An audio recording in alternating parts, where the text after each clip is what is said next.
A Russian state media reporter gained entry to the Oval Office for the Zelenskyy Trump sit-down. 2 other American media institutions were not allowed in. You're the highest level in this country's office. The only reason you ask a question like this is to try to embarrass Zelenskyy. I don't want to talk about security yet because I want to get the deal done. The whole deal is security, you fucking moron. It's too bad we got involved because there should have been no involvement because there should have been no war. Yeah, but who started the war? And there shouldn't have been October 7th. What the f*** are you talking about? October 7th. This has nothing to do with anything. Why is he talking about these things? He's in here d***ing himself up about how he beat Kamala Harris before. Mr. President, with respect. Mr. President, with respect, I'm looking for a clippable moment for Twitter right now, just to be absolutely clear about my position on this. Endless war with Russia until they off, because if they don't and we show weakness, they push through Europe. And if you say that and you declare that and you mean that, they'll stop because it's a weak country with a weak leader. Let's just make peace with Russia. The people who violated a ceasefire 25 times in the past decade with Ukraine, they'll stop with this. 3 more years and they're going to be pushing right back in.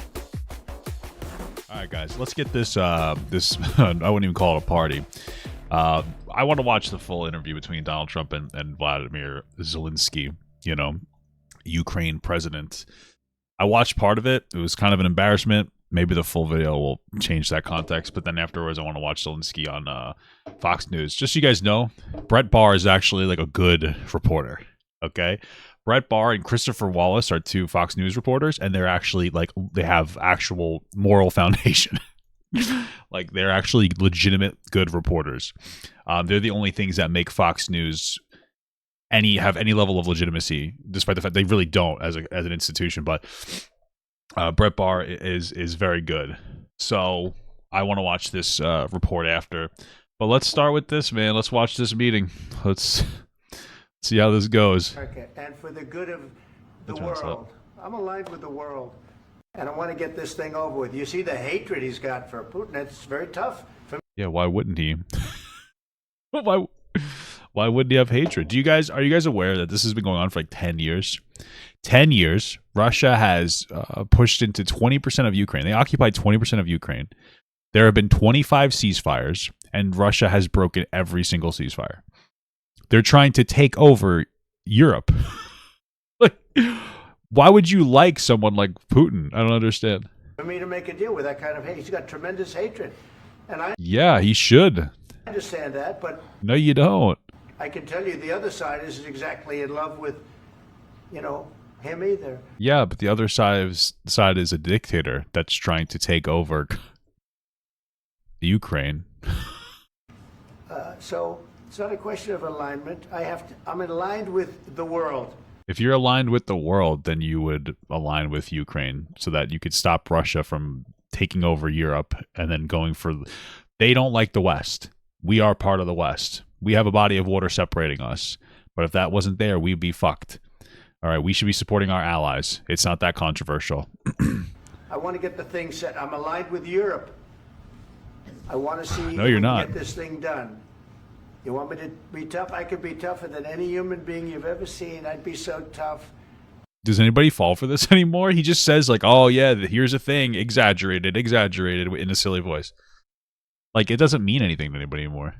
But you're never going to get a deal that way. So. We don't want a deal. We want Russia to leave Ukraine. There's no deal to be had. So that's the way it goes. Russia fucks off, or we keep the war going. All right, one more question. Hey, I want to respond to this. So look, for 4 years in the United States of America, we had a president who stood up at press conferences and talked tough about Vladimir Putin, and then Putin invaded Ukraine and destroyed a significant chunk of the country.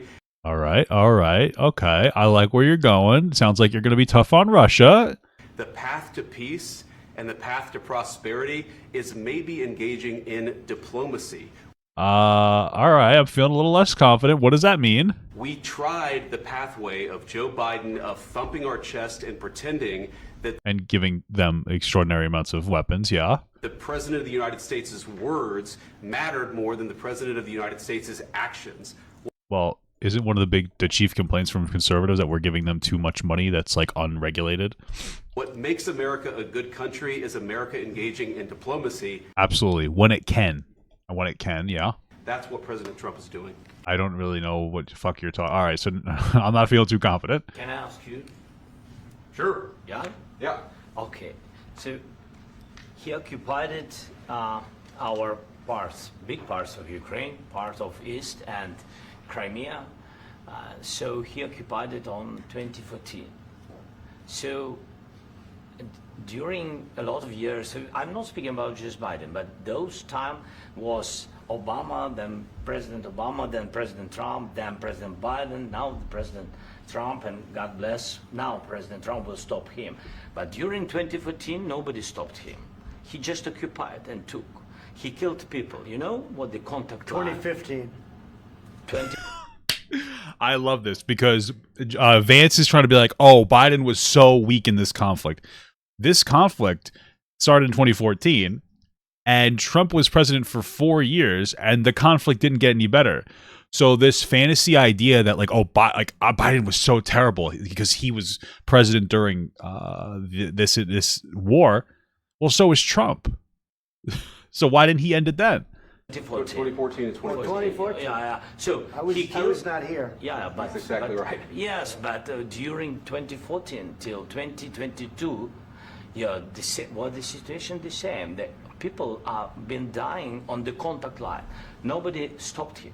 You know that we had conversations with him, a lot of conversations, my bilateral conversation, and we signed with him. Me, like a new president. In 2019, I signed with him the deal. I signed with him, Macron and Merkel, we signed ceasefire. Yeah, one of like 25 that Russia broke in those 10 years. Ceasefire. All of them told me that he will never go. We signed with him with gas contract. Gas contract. Yes, but after that, he broken this ceasefire. Yeah. He killed our people, and he didn't exchange prisoners. We signed the exchange of prisoners, but he didn't do it. What kind of diplomacy, JD, you are speaking about? What do you mean? I'm talking about the kind of... So basically, just to be clear, what we're talking about here is Russia signed a ceasefire and then broke the ceasefire about 25 times in a decade. How can you have diplomacy with that kind of person? There's no reasoning. There's no reasoning with Vladimir Putin and Russia. We live in a fantasy world, and it kind of breaks my heart because I'm a little older. In my days, the Conservative Party was the party of corporal punishment. It was the party of stand your ground. If somebody attacks you, you equal that force or even greaten that force. And now we're the party of pussyfooting away and like, oh, well, we got to end this war. Can't you make a deal? If somebody invaded and occupied 20% of your territory, would you be willing to make a deal with them? Who broke 25 ceasefires? Would you make a deal with them? It's like this weird cowardice that's oozing from the Trump administration, and it's oozing into the Conservative Party, the party that during my time would have ejected anybody who was pro-Russia. I don't know what happened. I don't know what happened. I don't know when conservatives became fucking pussies, honestly. All right, listen, we accidentally didn't start with the full. It's okay. It's okay. We're gonna start. We did a little bit of in the middle, then we're gonna go to the beginning. Okay, it's called storytelling. Shut up. We're doing. All right, it's okay. We're gonna be okay. I'll put this in after that part. All right. Zelenskyy of Ukraine, and we've been working very hard, very close. So we've actually known each other for a long time. We've been dealing with each other for a long time and very well. Sure. We had a little negotiation spat, but that worked out great. I think for both well, it's obviously because Russia's a dictatorship. countries. I think for the world, actually, Yeah. beyond both countries. And we have something that is a very fair deal. And we Is the fair deal Russia fucking off? Because that's the only fair deal I can see. look forward to getting in and digging and working. Because if Russia doesn't fuck off, then they've won. That's how they're going to look at it, and they're going to continue to do this over and over again. Getting some of the rare earth, but it means we're going to be inside, and it's a big commitment from the United States, and we appreciate working with you very much, and we will continue to do that. We have had. I don't understand this whole. in general, I don't think that we should be asking for anything back for doing this. It protects the interests of American people too. It spreads our perspective across the world, our influence across the world, and it helps preserve Western powers and fights off a foreign entity. Why do we need to try to get money back for this? This is kind of stupid as fuck. It's just weird and weak to me. Some very good discussions with Russia. I spoke with President Putin, and we're going to try and bring this to a close. It's something that you want and that he wants. We have to negotiate a deal, but we've started the confines of a deal, and I think something can happen. The big thing is the number of soldiers, mostly at this point, but soldiers being killed. They're losing thousands of soldiers on both sides. Of course, yeah, and there's a lot of them. A lot of Ukrainian soldiers are dying. And here's the reality: if somebody had occupied 20% of your country, you'd be willing to die for it too. So just keep that in mind. Would you be willing to make a deal with somebody that's occupying 20% of your country? If you said yes, you're a fucking coward, because they have the means to fight back, especially if we help them, which we should be. And all we have to do is give some money, and they're going to do the hard part. So we can give them money. We've given them like low $100 billion, mostly in manufacturing of like weapons and other resources. So like 70% of the money we give them goes back into the American economy, because we're building things, we're creating things, we're stimulating our economy. And we have not we haven't given $300 billion like Trump magically made up with zero actual evidence behind that. He does this all the time. He exaggerates. He lies on purpose because he runs it like a business. He's trying to get a good deal. Oh, we gave you $300 billion. Well, no, you give us like $100 billion. Oh, you lost the rest of it then? Well, no, it doesn't exist. You're making things up. This is how he runs business all the time. He plays this game and he exaggerates. He exaggerates. Yeah, and a lot of them are outdated weapons too. Like we send them a lot of old tanks and old weapons. So it's like, hey, we gave you $1 million worth of tanks. It's like, yeah, we were getting rid of those tanks anyway. We kind of actually figured out a way to get rid of our shit, right? Losing a lot of soldiers, and we want to see it stop, and we want to see the money get put to different kinds of use, like the rebuilding, and we're going to be working very hard. But we've had a lot of very good conversations. You see how fucking angry Zelenskyy is. Say until we came along, the Biden administration didn't speak to Russia whatsoever. They didn't. Why would they? Russia's pathetic. Speak to anybody. They just allowed this to continue. What are they supposed to do? Russia wants to steal parts of the world and take over the world. What? And I will say that, I'll say in front of you, you've heard me say it 1,000 times, if I were president, this war would have never happened. We would have had a deal negotiated for you without having to go through what you've gone through. So why didn't you do it your first presidency? Okay, you're right, man. But your soldiers have been unbelievably brave. We've given them great equipment, but somebody has to use the equipment. They've been unbelievably brave. And this is all, it's so interesting because this is all like puffing his chest right now. This is all for the media. This is all for the news. This is all, they're presenting information in a way. It's like, oh, I'm a good guy. This is all just kind of beating your chest bullshit. We give them great credit. This was supposed to be over very quickly, and here we are 3 years later. So, 10, 11 years later, you idiot. What are you talking about? Give tremendous credit to your generals and your soldiers and yourself in the sense that it's been very hard fighting, very tough fighting. They're great fighters, and you have to be very proud of them from that standpoint. But now we want to get it over with. It's enough, right? We want to get it over with. So good. As long as Russia's completely fucking off, it's enough. Then we're good. An honor to have you here. Thank you very much for coming. We're going to sign the agreement at the conference in the East Room in a little while, right after lunch. And we'll be having lunch together. We're also discussing some other things. And we appreciate everybody being here. It's somewhat of an exciting moment. But the really exciting moment is when they stop the shooting and we end up with a deal. And I think we're fairly close to getting that. And an honor to have you. And please, I'd like to say something. No, thanks so much, Mr. President. Thank you for the invitation. What's so interesting? And I wanted to make sure I confirmed this before I talked about it. I'm going to show you what's so interesting. A Russian state media reporter somehow gained entry to the Oval Office for the Zelenskyy-Trump sit-down. 2 other American media institutions were not allowed in, but somehow Russia got in. They didn't sneak in. That would be insane, okay? Either they were let in by Trump, or Trump has to admit a massive, pathetic loss. But the reality is, I guarantee you, that they were let in. I know they said, no, oopsie poops. I don't know how that happened. They know how. They let them in. They allowed Russian media inside of the conference room and not 2 American journalist institutions. I want that to sink in for you guys. I want you to understand, but I'm not even trying to fearmonger this. I want you to understand the state of America. All right, it's chairs, apparently. The state of America is we have a Russian puppet as a president. This is insane. 50 years ago, I keep saying this, 50 years ago, conservatives would have never put up with somebody bootlicking Russia, and yet today they are the party of Russia. It's pathetic. Our country is rapidly falling to shit. This is not good. This is unironically very dangerous. It's insane. So. And really, I hope that this first document, will be first step to real security guarantees for Ukraine, our people, our children. I really count on it. And of course, we count that America will not stop support. Really, for us, it's very important to support and to continue it. I want to discuss it with details further during our conversation, and of course, the infrastructure or security guarantees. Because for today, I understand what Europe is ready to do, and of course, I want to discuss with you what the United States will be ready to do. And I really count on your strong position to stop Putin. And you said that enough with the war. I think that is very important, Ben, to say these words to Putin at the very beginning of war, because he is a killer and terrorist. But I hope that together we can stop him.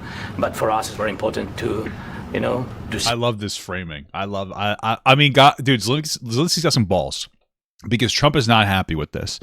Trump does not want Zelensky to call Putin a bad person, even though he is fundamentally a bad person, because it makes his game, his running like a business plan go out the window. But we don't live in a business. We can't afford to shut down a McDonald's while we renovate for 6 months. This is America. This is a country. Things need to continuously run. Even if they don't run perfectly, they have to run through everything. You don't get to stop. You don't get to shut down. You don't get to run it like a business. This is not a business.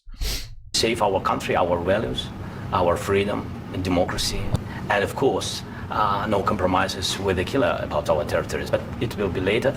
And of course, what I wanted, we spoke about it by phone with you about the drones production. We have very good drones production. I think the best one in the world for today because of the war. Yes, and of course, we need very much the air defense. You have the best air defense in the world, and really you helped us. Now he's masturbating Trump. Zelensky's actually very intelligent. He gave a harsh message, and now he's like Trump. He's guzzling. He needs to. This is the diplomacy that he needs to engage in. He needs to say the facts, and then he needs to stroke Trump's ego. He's like, that's what needs to happen. Under attacks of Russians, and I want to speak how we can exchange the licenses. We're open to share the licenses of all our drones with you, of course, with the United States, and we need licenses for quick production. Do they have like a special drone that we don't have that they're willing to share it? What is this? Air defense. Even after the war, we need our nation to be calm, that we are secure. So that's why we need this air shield. And of course, about this, I want to speak about the contingents. I think that France and UK already spoke to you, and we know that Europe is ready, but without the United States, they will not be ready to be as strong as we need. And that the last point, last not least, about exchange, about our people and children. And you know that these crazy Russians, they stolen 20,000 of children, Ukrainian. Jesus Christ. And children, they changed their names, they changed their families, relatives, and now they're in Russia. Wait, so is he saying that Russia?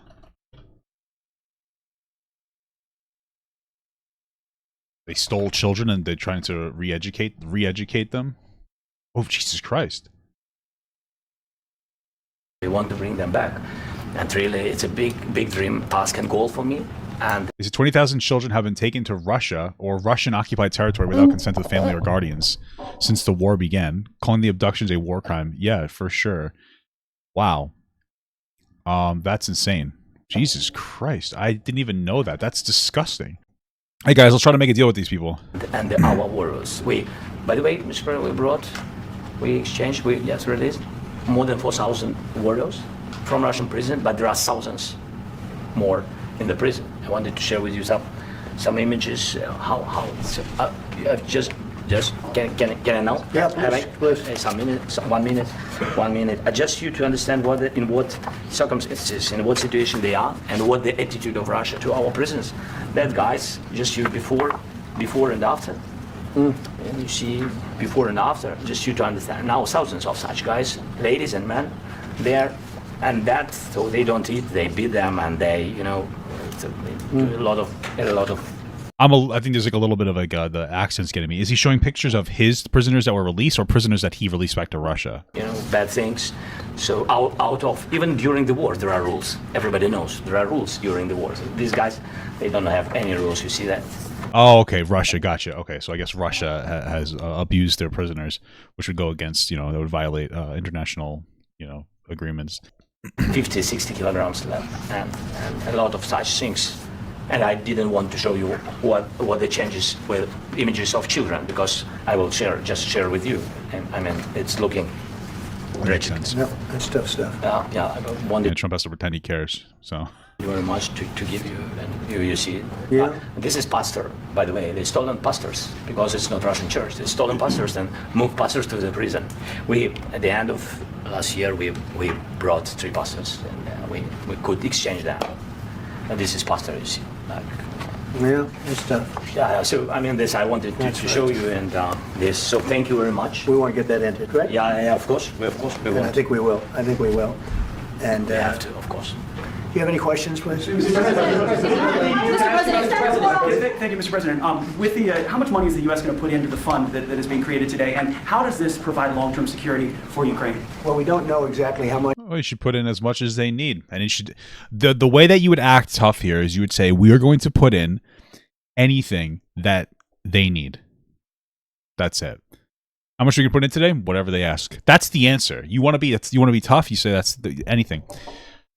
Russia right now, the reason why Russia is still fighting this war is because they have Trump in office. That's what it is. They could see that there's a weakness. Trump is that weakness. Trump is willing to lie about the money we've given them by saying it's $300 billion when it's not. He's willing to lie about the approval rating of Zelenskyy, saying it's 4% when it's more than 50% higher than Trump's own approval rating in his country. I guess our country, although I'm ashamed that I live here right now. He's willing to lie about everything and try to extort them of their natural mineral resources.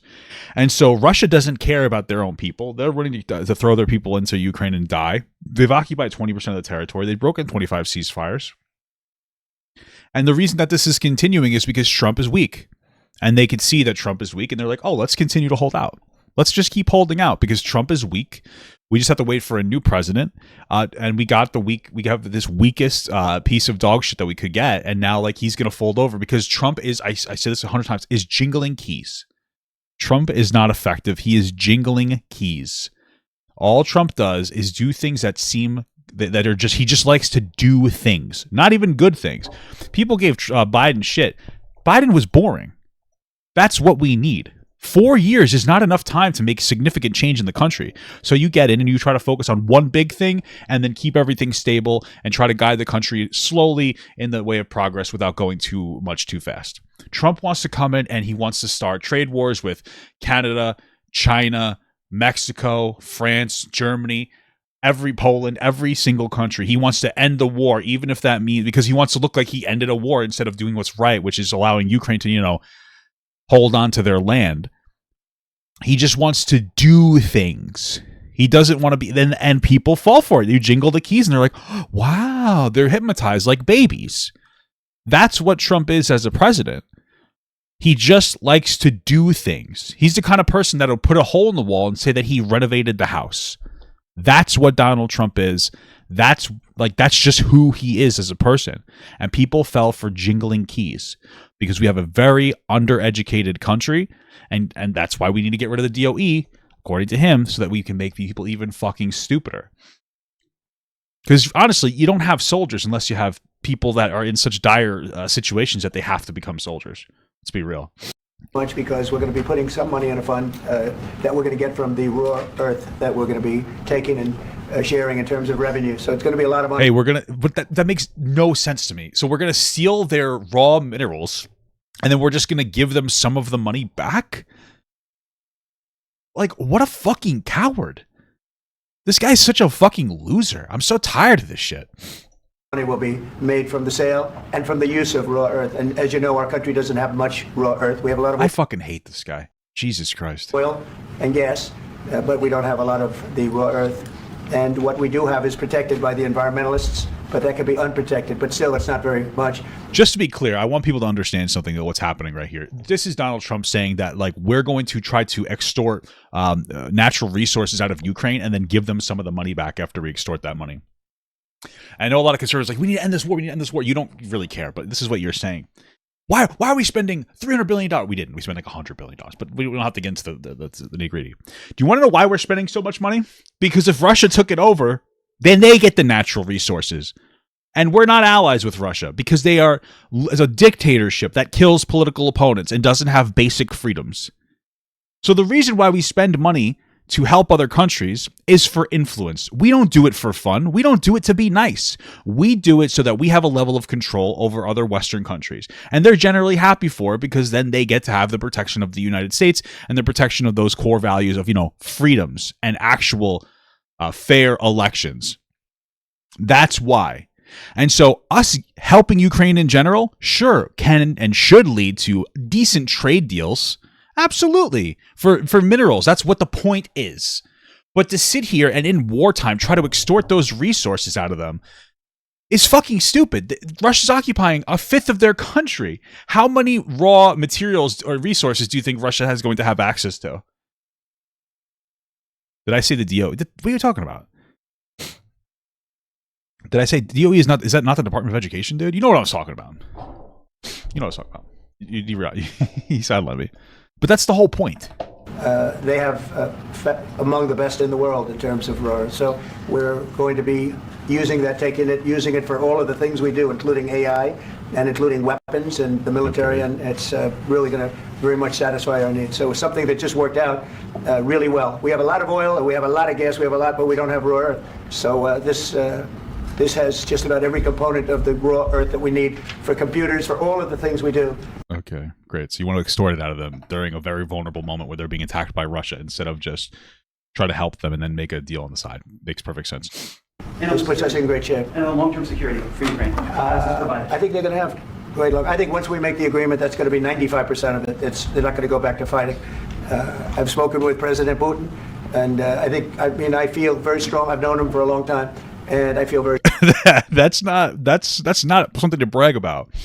Knowing a vicious, murderous dictator that kills political opponents for a long time. This is insane.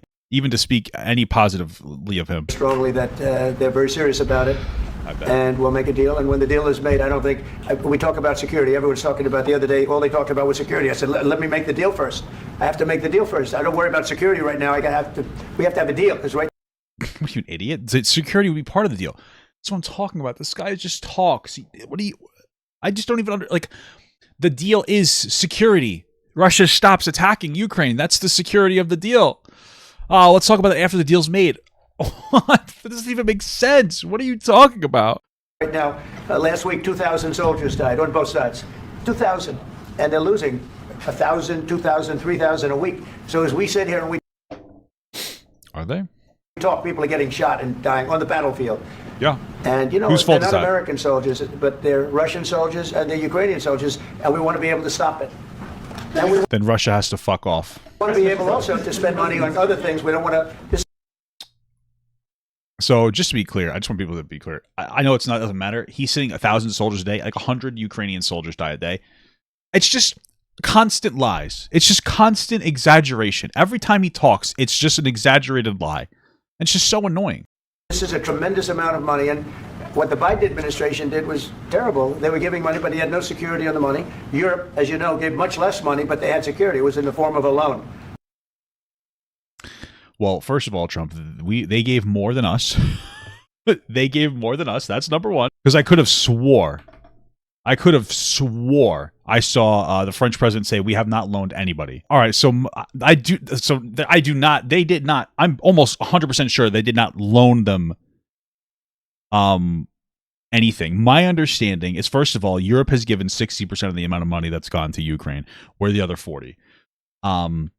Second of all, they've frozen Russian assets, and I think they plan to get some money back from Russian assets. Either way, I'm fine with the concept of a loan, but shut the fuck up. They're in the middle of a war. hey, it's one of those like pay us back when you can type of it. And the way that they would pay us back is through a favorable deal for trade with their natural resources. Not let's steal it from them and fucking extort it out of them. Hey, and this is all done even while the conflict's going on. We would like a good deal on your natural resources. That's why we do these things. And by the way, it is the right thing to do. We should just be helping our allies for the sake of helping them. But this is the financial benefit to helping them, is to get better trade deals. They get their money back, and we didn't. And now, at least we're protected because the 60% from multiple countries as opposed to 40% from just one.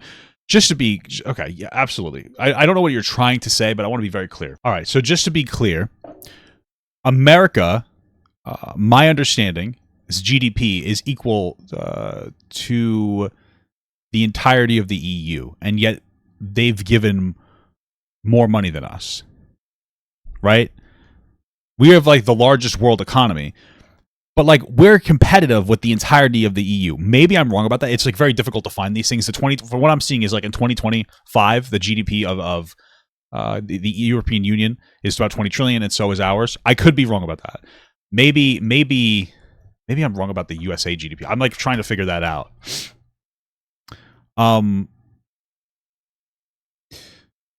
The point that I'm making is the entire. Okay, let's just simplify this. The reality is our GDP. We are a bigger economy than all of the European countries put together. That's a fact. Okay, and we've given less than all the European countries put together. That's a fact. That's it.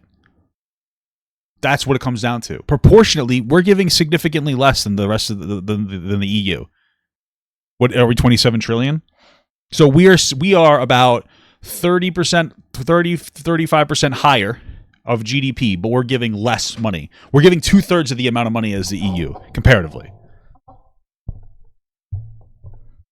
Okay. American that makes no sense. Taxpayer has to be protected too, but dude, shut the fuck up. The American, you guys just gave like $1 trillion in tax cuts to rich people. Fuck you. Who cares? this is an incredible agreement for Ukraine because we have a big investment in their country now, and what they have. We always have. It's to preserve freedom, to preserve Western values, to preserve countries not fucking taking over other countries. Very few people have.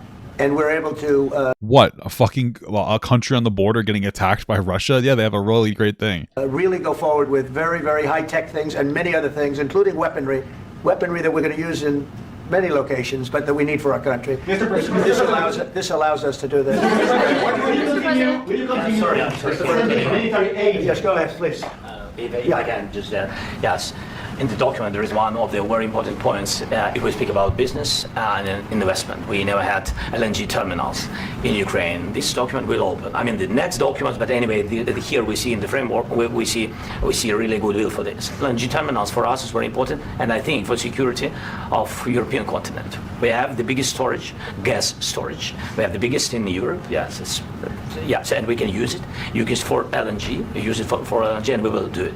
And really, we can help Europe because Europe really helped. President Trump said that. All right, LNG is liquefied natural gas. Gotcha. Just wanted to make sure. I didn't know what that was. They made less support, but they are our friends and they are our very supportive partners. They really gave a lot, Mr. President. They did. They gave a lot, but they gave much less. No. Much less. No. At least no. No. Okay. What a weird power struggle. Trump made up the lie that we've given more than like the entirety of the Europe combined. We've given about 40% in total. They've given 60%. We are a big country. We're worth more than than the entirety of Europe put together. Just to be clear. Trump makes up lies. He always does. He always exaggerates. He just makes up numbers. He's like, he just over exaggerates constantly. Like that's literally, and his followers know that. That's part of his business tactic to exaggerate and then hopefully come back down for a deal, right? I don't think it works in this case, but okay. But we've given 40%. They've given 60%. And he's like, oh, we've given more. And Zelensky's like, no, that's not true. And then that becomes banter because it has to, because we need to stroke Trump's ego. Even though he actively is just making things up. And then I think he convinces himself that he's right, or he just doesn't want to be contested. And now they have to play like some weird, like fucking footsie under the table. Trump makes up numbers for us to go, wow, from any idiot who's willing to eat it up. I don't know if you're trolling. Someone in the chat's like, yeah, but we're at one country. EU's a lot of countries. I don't know if you like know how the world works, But one country doesn't account for the size or power of a particular country. Realistically speaking, like every one of our states is like a country compared to places in Europe. Like we just happen to be a massive country. So you say, oh, well, 1 doesn't equal 7. Thanks, idiot. I don't know.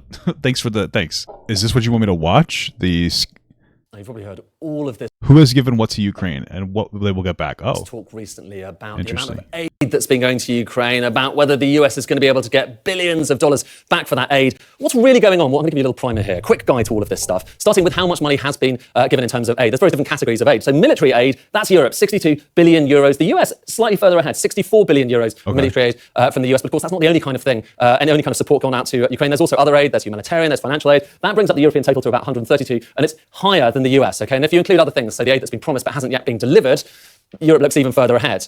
And interestingly, if you look back through the kind of history of this conflict and just how much that aid has crept up, that's European aid, and how much it's crept up since 2022, that's Europe. It's gone up relatively steadily. Look at the US. That's gone up. It was steady for a while. Then it was flatlining, and then when it went up again, what was going on there? It was that when Congress was blocking the new support. So you really see it there kind of visually in terms of the aid that was handed over or wasn't handed over to Ukraine. But kind of back to this, the big picture here, okay? So this includes a lot of different countries. So if we want to get a better sense of comparing different countries and how much they've given, you really need to divide it by every single individual nation. And we can do that here, okay? So this is individual countries, not just Europe as a whole, individual countries. And it's clear the US is comfortably the single biggest donor in cash terms. There you've got the UK down there, and Germany kind of among the biggest donors, but nowhere near where the US is. But that's the key point, cash terms. Okay, now do it as a percentage of the size of the economy, and it's a different picture. Okay, so same data, but as a percentage of GDP, and look, it's different. Okay. Wow, we just got fucking hard cucked. Are you telling me that all of these other countries are able to afford paying their people better, universal health care, objectively have better qualities of life based on those terms, and they can give more money? Wow, that's incredible.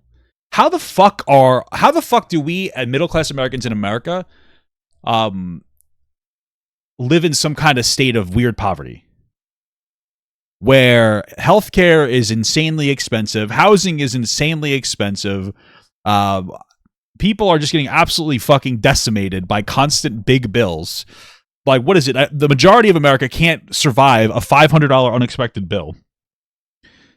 But all these other countries have cheaper, better, more affordable healthcare, more accessible, better pay, better qualities of life, and they can afford to give more.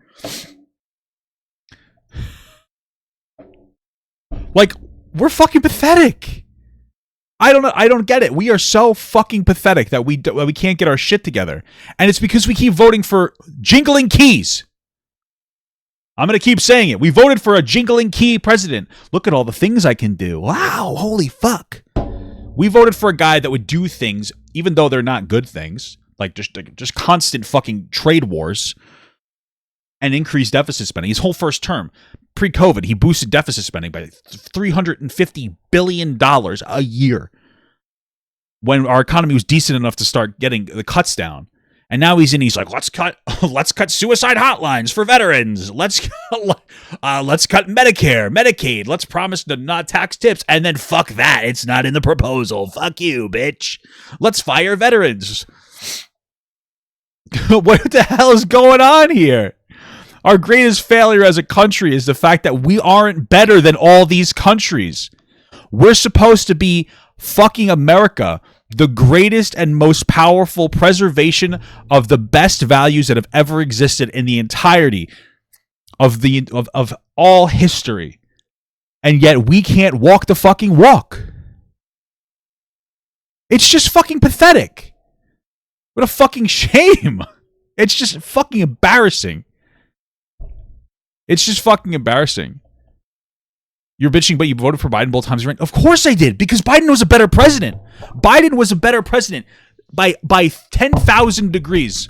You unironically cannot even tell me something that Biden did that was bad and like actually make a decent point.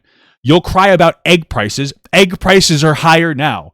What are you going to cry about? Well, inflation was high. Yeah, Russia, there's a war going on, and we had to help them in that war, which had an impact on our energy prices. And we also did this thing called coming out of COVID. I don't know if you know how that works, but we dumped tons of money into the economy to try to stabilize it, and there was some backlash. But we came out of it pretty stable. So what the fuck are you talking about? Can we stop pretending? Can we stop pretending Biden was a bad president because he was what? Senile? What? The border? The border, bro. The border. There was backlog of people during Biden's presidency. The COVID happened, so nobody could come through the border, and then that stopped, and everybody's like, "Well, we want to come back in." That's what happened there, and then Trump got Republicans to shoot down their own proposed bill to put money and people and manpower at the border so he could run on the border. So who's bad for the border? I'm not understanding. Right? When you compare us to every other one of our allies, we had the best case of inflation. We did the best. Like, you compare just us to us 10 years ago, yeah, it sucked. But if you compare us during Biden's presidency, we did better than every single other fucking country. When it came to, we handled our inflation better. What we like, you guys don't look outside of your own selves. It's actually fucking insane.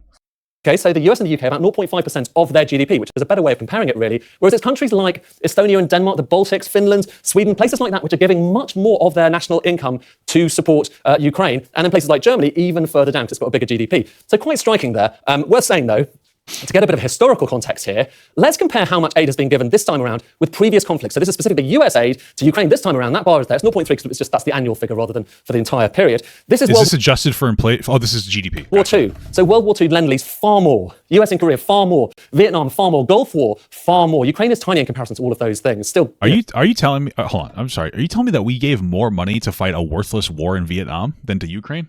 Wow. It's incredible. Sizable in cash terms, but compared with those, really quite small. And it's not just the US. So take the Gulf War and look at how much different countries paid for the Gulf War in terms of support, particularly for Kuwait. US, Germany, UK, Japan, that's Gulf War, those bars. Now compare it to Ukraine. I'll bring up those bars. So it was smaller. So less money going to support Ukraine this time around than went for the Gulf War from basically all of those major economies. Quite striking, really, isn't it? However, okay, every country can contribute more. Worth just saying, okay, so when it comes to these bars, there's been so much debate recently, particularly from Donald Trump, a bit of a conversation with Emmanuel Macron about this, about how much of this European money was actually a loan. So it's going to come back. And that's what Donald Trump claims. It's not entirely true. It's about kind of 1/3 true, because some of this money, particularly the financial aid, was structured as a loan. So some of that money theoretically will come back to Europe after a long period. It's a pretty lax loan, but still. Yeah, that makes sense that it would be a lax loan. That I have no problem with some kind of like, hey, you get the loan back to us 10 years after the war effort ends. Oh, okay. It is a loan, whereas that's a grant. And that's why Donald Trump is saying, look, we'll take that money. We need to get something back. Okay, and he says he's done a deal, or at least he's in the process of doing a deal. Certainly nothing's been signed yet, with the Ukrainian president, where he thinks it could be $500 billion back in return for what? All of that aid given. You're probably wondering at this stage, how on earth do you get $500 billion out of Ukraine? Well, the answer, he says, is rare earths. What a rare... Yeah, extorting them of money. Got it. Earths, they're a type of critical mineral, mostly used in electronics, in military equipment as well. And there are some rare earths deposits in Ukraine. This is a kind of mineral map of the country. If we zoom into this area here, it's in actually the occupied territory, which is, I think, part of the point here. And the Ukrainians were suggesting this. Old Soviet deposit here supposedly has lots of rare earths. The issue, though, but the reason, of course... But this is the fucking problem, right? This is why we should be helping them, because if this is Soviet-controlled, then that's their resources. We're not ever going to be allies with Russia. They are antithetical to our freedoms. What are you talking about? Donald Trump wants to do this. Is when you look at... I find it crazy that conservatives will cry because in the UK, if you call somebody if you fly like a Nazi shit, you might go to jail. And that's like a freedom of expression and speech that's folded. But if you murder political prisoners in Russia, hey, that's just based Vladimir Putin. Look at him. They photoshopped him riding a fucking bear. It's incredible. Total rare earth production around the world. And you need rare earths for like electric cars, for the magnets in those cars, for all of those wind turbines, it's magnets, it's military equipment. China is massively dominant when it comes to mining rare earths. It's massively dominant when it comes to refining rare earths, which is really the hardest thing to do when it comes to rare earths, because it's really expensive, it's really energy intensive. Totally dominant. So you can see, again, the geopolitical reasons why Donald Trump might want to think Ukraine might kill two birds with one stone here. However, look at the actual data, and it's not altogether obvious that there are many rare earths in Ukraine, even if you take account of that mine, which, like I say, it's been around for a long time. No one's entirely sure if you can get those rare earths out of it. It's still China way in the lead. Brazil, India, Russia, Vietnam, the US. Actually, Ukraine doesn't even show up in the most definitive measures of how much rare earths there are around the world. So some people have wondered, was he not really talking about critical minerals in general? Maybe he was talking not about rare earths, but about lithium, which technically speaking is a different part of the periodic table. Well, if that's the case, yes, there's a big lithium deposit in Ukraine, potentially the biggest in Europe. But here's the thing, Europe doesn't have that much lithium. And compare this with other deposits around the world. I've put it over here. Hey, Chile, dude. just got a donation from them. They gave us some of their rare earth money. That, by the way, is the best case scenario. And Ukraine is still a minnow. It's smaller than Canada. It's smaller than the US when it comes to lithium, even bearing that in mind. And so perhaps it just might be, there are lots of minerals in Ukraine, but for the most part, it's the old-fashioned stuff. It's coal. It's iron ore. There's lots of iron ore around there. And it's also things like titanium. And so probably the most plausible explanation is that the president maybe thinks he can make some money out of those things, but I would still question, even bearing all of that in mind, it's going to be very difficult to get to that $500 billion total. Yeah, okay, interesting. That was very informative.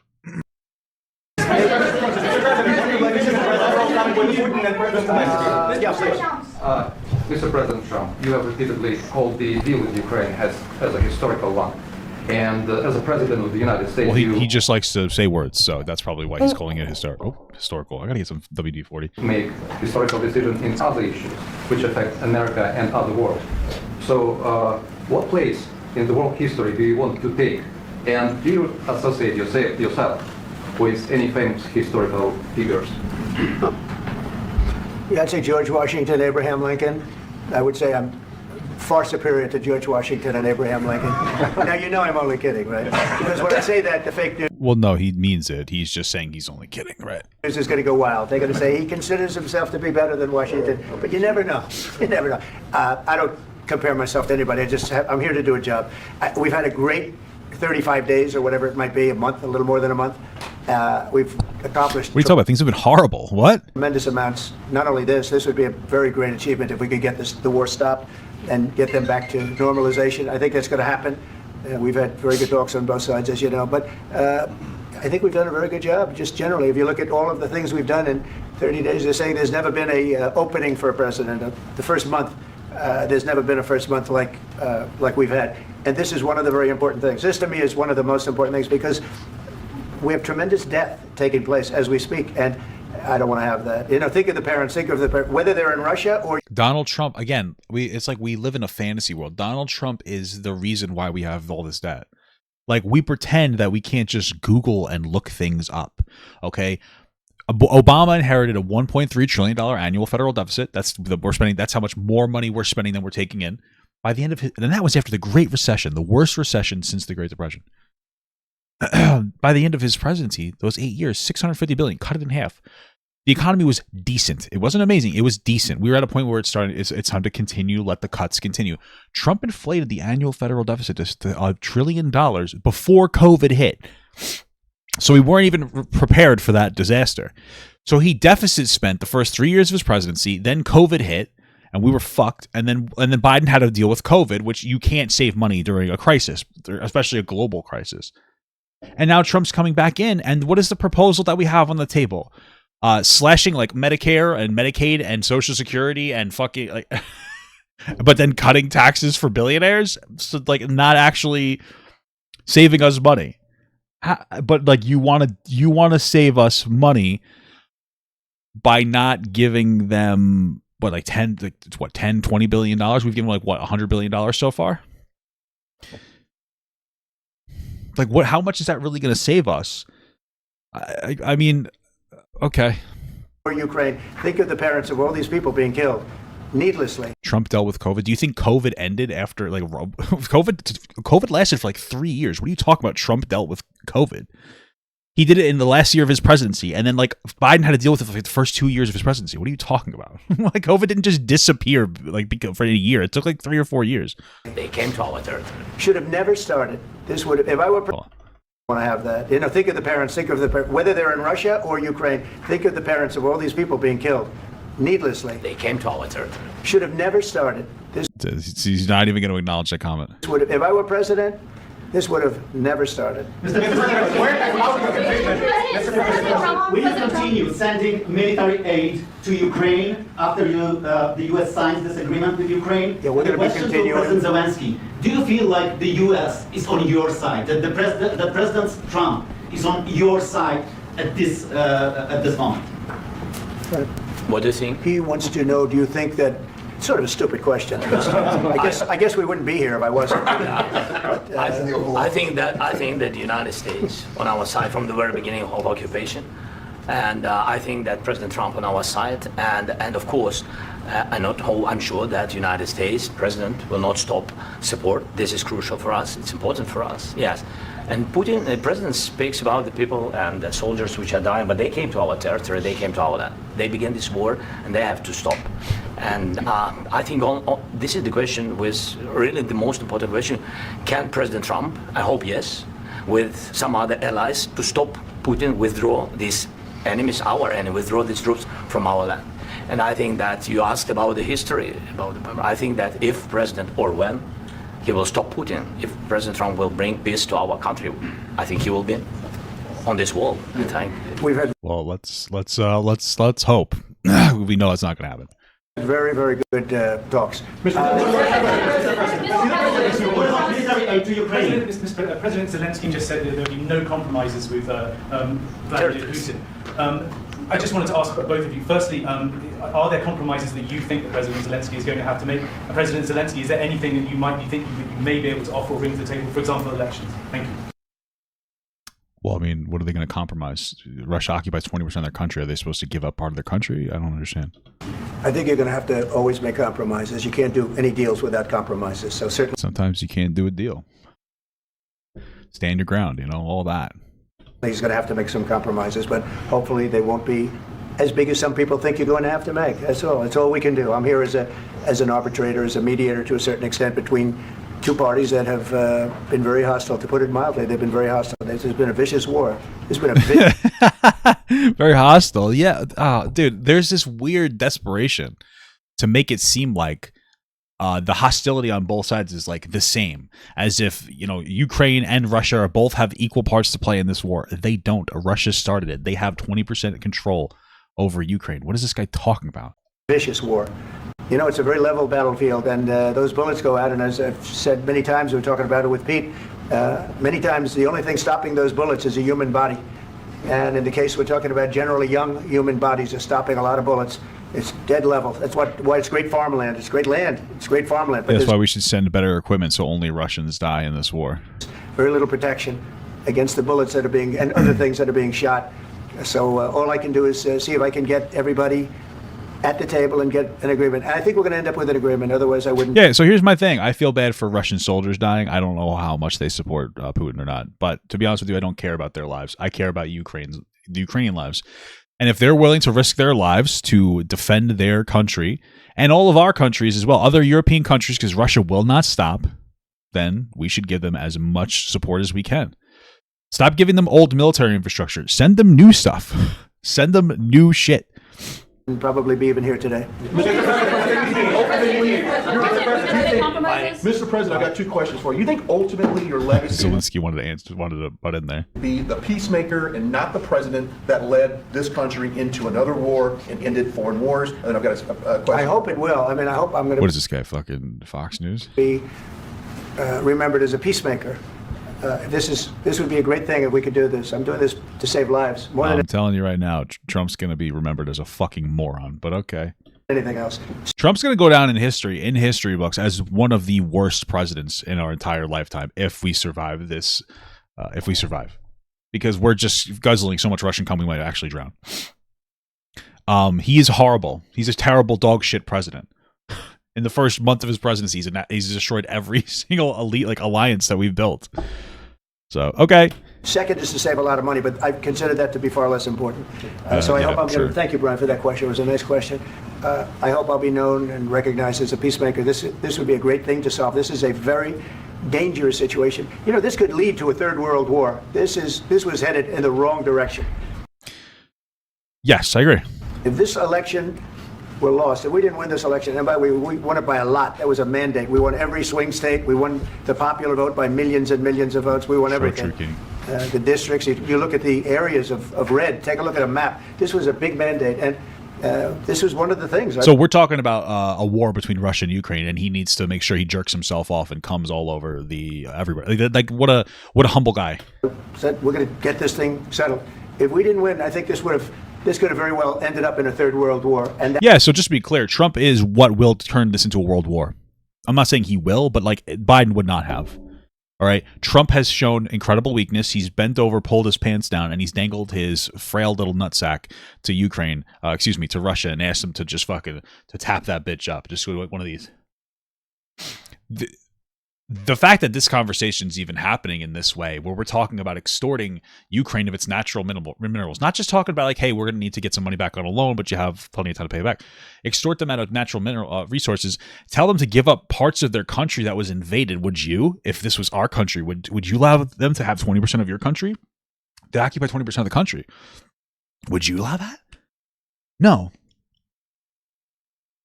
Like that's what's going to start World War III. There are a lot. Like what happens is if we withdraw support, which is what looks like will happen because Zelenskyy should not take any compromise. It's just going to be Europe fighting Russia until another world war happens, and then we step in, and then who knows what we'll step in for. So, Trump will be the one. If there is a World War III, Trump will be the president who creates World War III. Trump will be the president that creates World War III. That's just where we are at. That will be what will happen. We have to stop pretending otherwise. That would not have been a good situation. What was your second question? My second question for President Zelenskyy. Why don't you wear a suit? Who fucking cares? I don't know. He's in fucking wartime. Maybe he's wearing this because they're in wartime and he doesn't want to, I don't know. Maybe this is some kind of show of strength. All black, wartime, somber. I don't, who fucking cares? Who cares? Who gives a shit? What the fuck? Are you fucking kidding me? What is this asshole wearing? What the fuck is this? A pea coat with a MAGA hat on? Who gives a fuck? The guy's in a war. Oh, Musk doesn't run the country. Really? Because I'm almost guaranteeing you that the only reason he's standing here is because he's not under the table sucking Trump's dick. Actually, it's the other way around. Because insane for a president, Trump, to go on a presidential interview with Fox News with Elon Musk. Insane show of fucking weakness. It's L after L with this dumb fuck. The hell are you talking about? What the fuck? He said he's wearing fatigues because of the war. He's been quoted by saying that. Okay, so apparently he's wearing military fatigue. I didn't even know that, and I guessed that. It makes sense. It just makes sense. We always wear clothing that will represent what we're doing. No, like a wedding, you wear white as a bride, or then you wear something black at a funeral. Like who? What? Okay.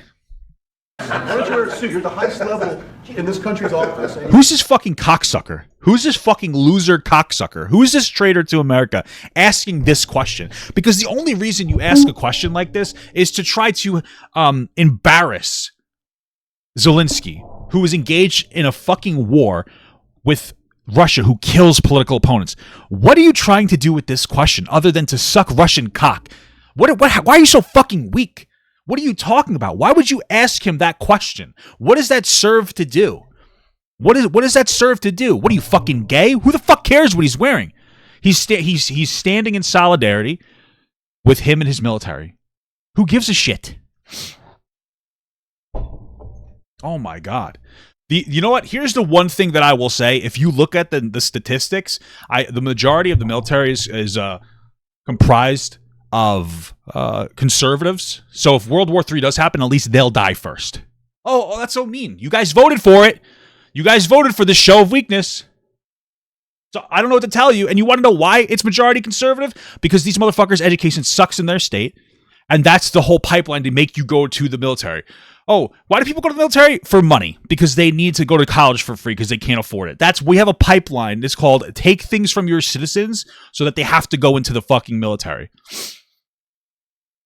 That's what the whole point is. So good luck, assholes. Fuck you. I'm sorry. But you guys voted for this. So you know what? At least when World War III happens because of Trump's fucking weakness.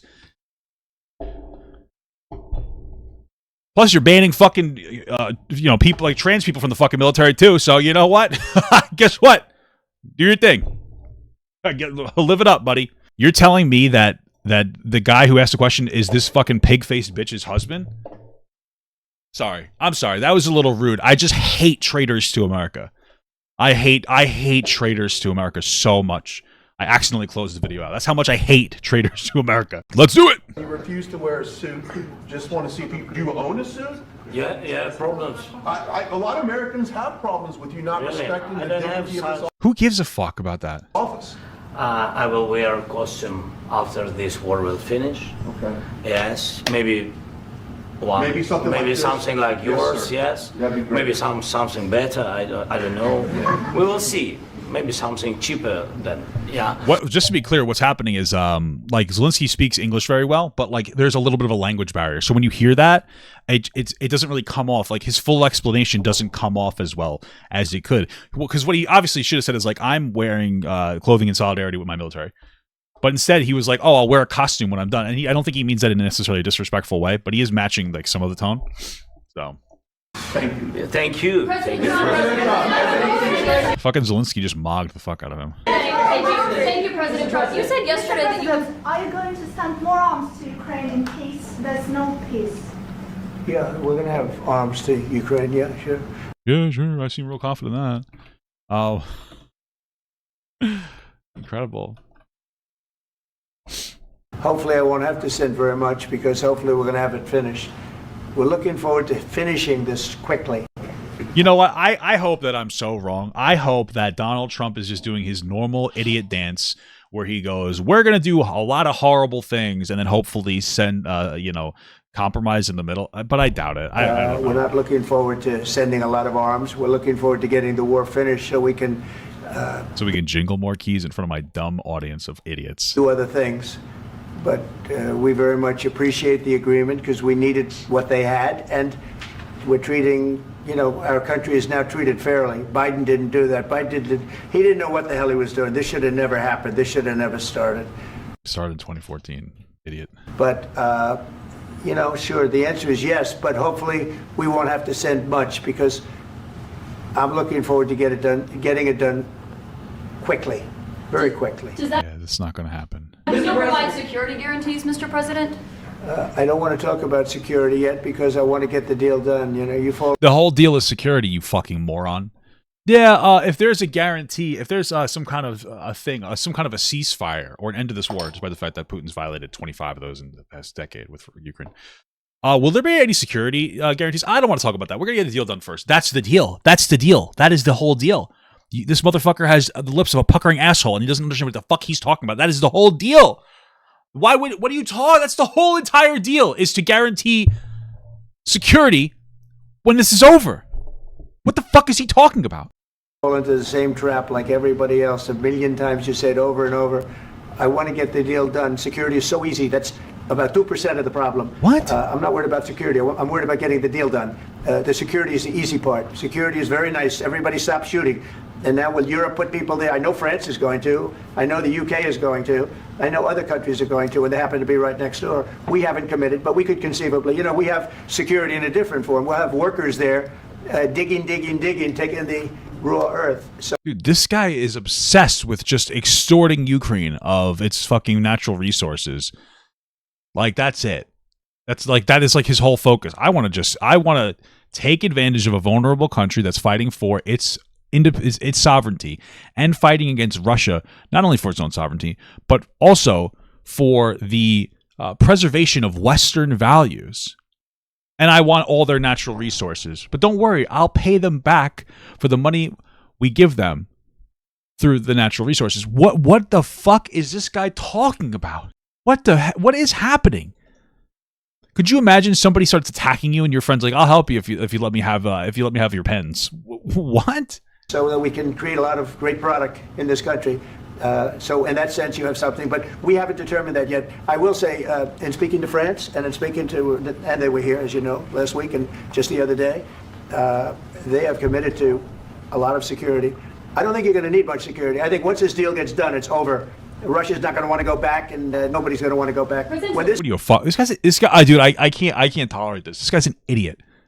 This guy's an idiot. Russia's always trying to push into other countries. What is he talking about? When this deal ends, I really believe this deal is going to be over. Question? Please go ahead. Go ahead. Mr. President, thank you. You had President Macron and Keir Starmer at the White House this past week, both of whom praised your courage and conviction to lead the pathway towards peace. Yes. Part of that involved, though, re-engaging Russia in diplomatic relations, something that previous leaders lacked the conviction to do so. What gave Dude, who are these people? Other leaders lacked the conviction to do so? Oh my God, I'm going to crash out. This is why people hate conservatives, just to be clear. You guys have nobody left. Conservatives have nobody left. You guys are supposed to be the fucking party of stand your ground. You're the party of shoot somebody if they enter your home. What happened to that? Where did that go? 20% of their home is taken, and you guys are talking about being diplomatic with with the robbers and thieves. What is happening here? What the fuck is happening? Who the fuck is this moron? I don't understand. That was the whole conservative party, was do everything pick yourself up by your bootstraps. This is fucking insane. This must be the Russian press that was allowed in, but not some of the American press, because we don't have a dictatorship. We don't live in a fascist state. We don't live in a time where Russian media got into this fucking meeting when some of the American media weren't allowed in there because they wouldn't call it the Gulf of America. That's why. That's how we treat our citizens. But we let Russia in here to ask fucking questions. What are we doing? What is happening? Before your eyes, I'm hating America. I'm a fucking Order of the Arrow Eagle Scout member. I love this country. I fucking hate this country now. This is insane.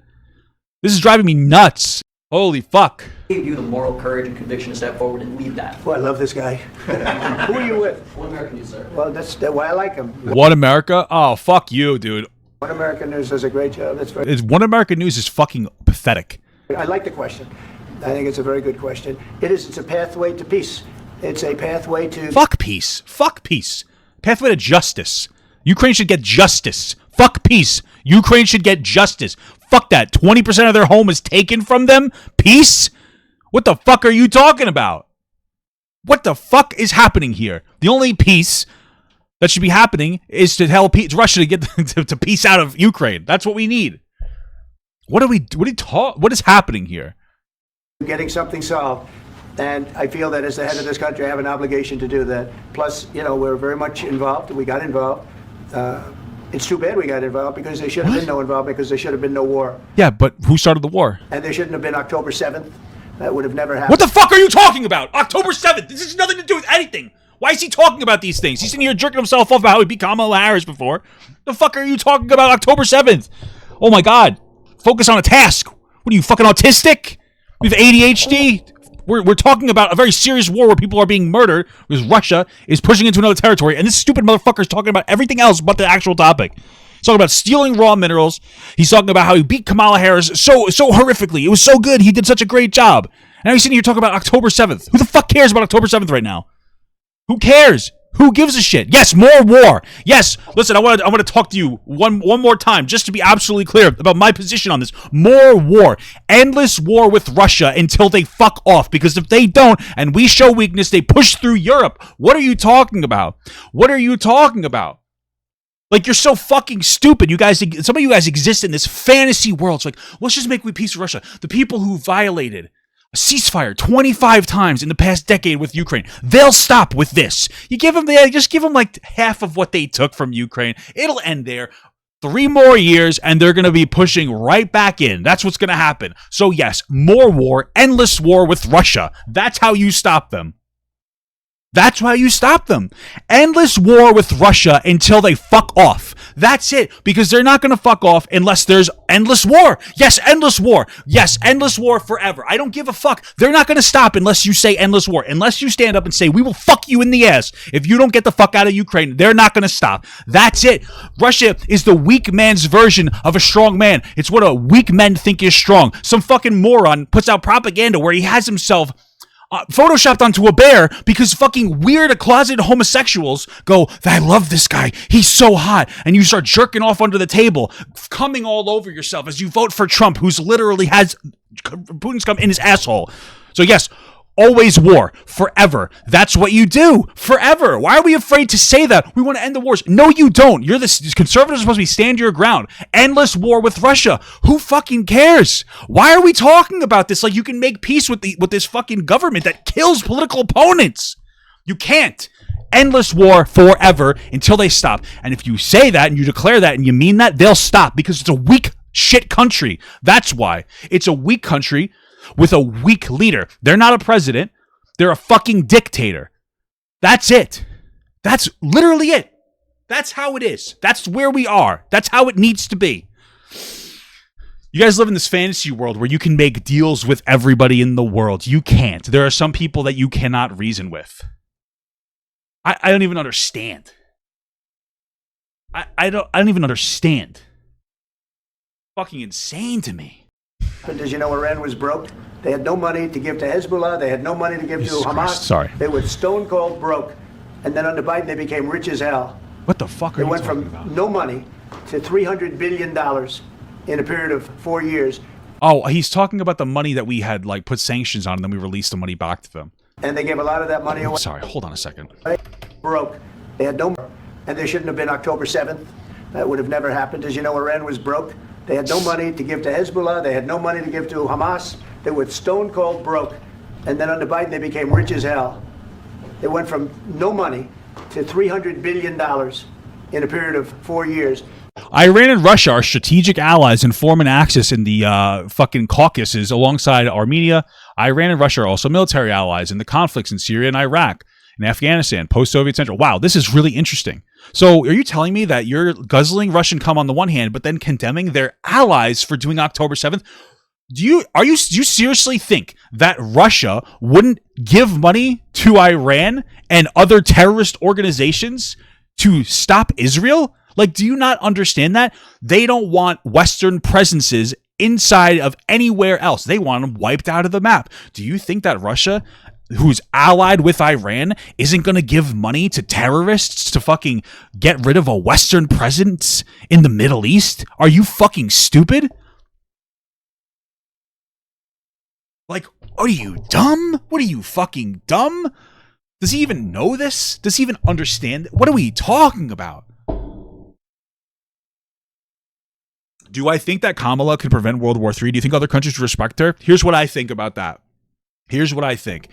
I think if you give a singular fuck about another country caring if we have a female president, then you're pathetic and you're weak. And that's why she lost. She wasn't perfect, but she was better than this babbling dumb fuck piece of shit who lies about every single thing. Kamala Harris would have just continued to do what Biden was doing, which wasn't that bad. It just wasn't jingling keys to make you excited. It was boring, which is what we need in a fucking president. She would have continued support. He can hate her as much as he wants for being a woman, but the reality of the situation is money doesn't matter where the money comes from. It still fucks people. That's what it comes down to. And they would have been fucked. And this is what the conflict would have pushed closer to being ended because we wouldn't show weakness. Now we're showing weakness. Okay? People didn't vote for Kamala Harris. The reason she lost was because she's a woman. And we're not going to pretend otherwise. Yes, there were other reasons why. But the reality is that's it. Trump lost to a senile old man. People would have rather have a senile old man of Biden than Trump, okay? They would have preferred, if Kamala was white, that would have been it. Or excuse me, was white or a woman or a man.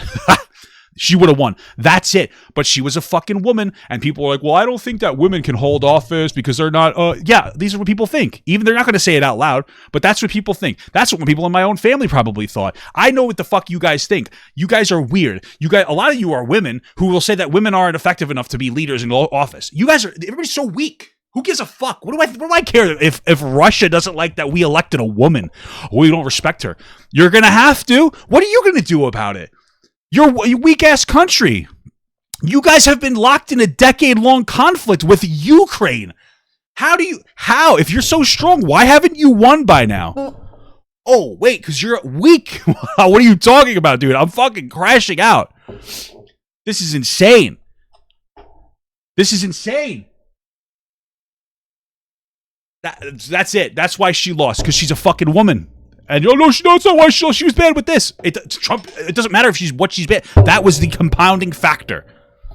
That was the compounding factor, and that's a fact. And those don't care about your feelings, guys.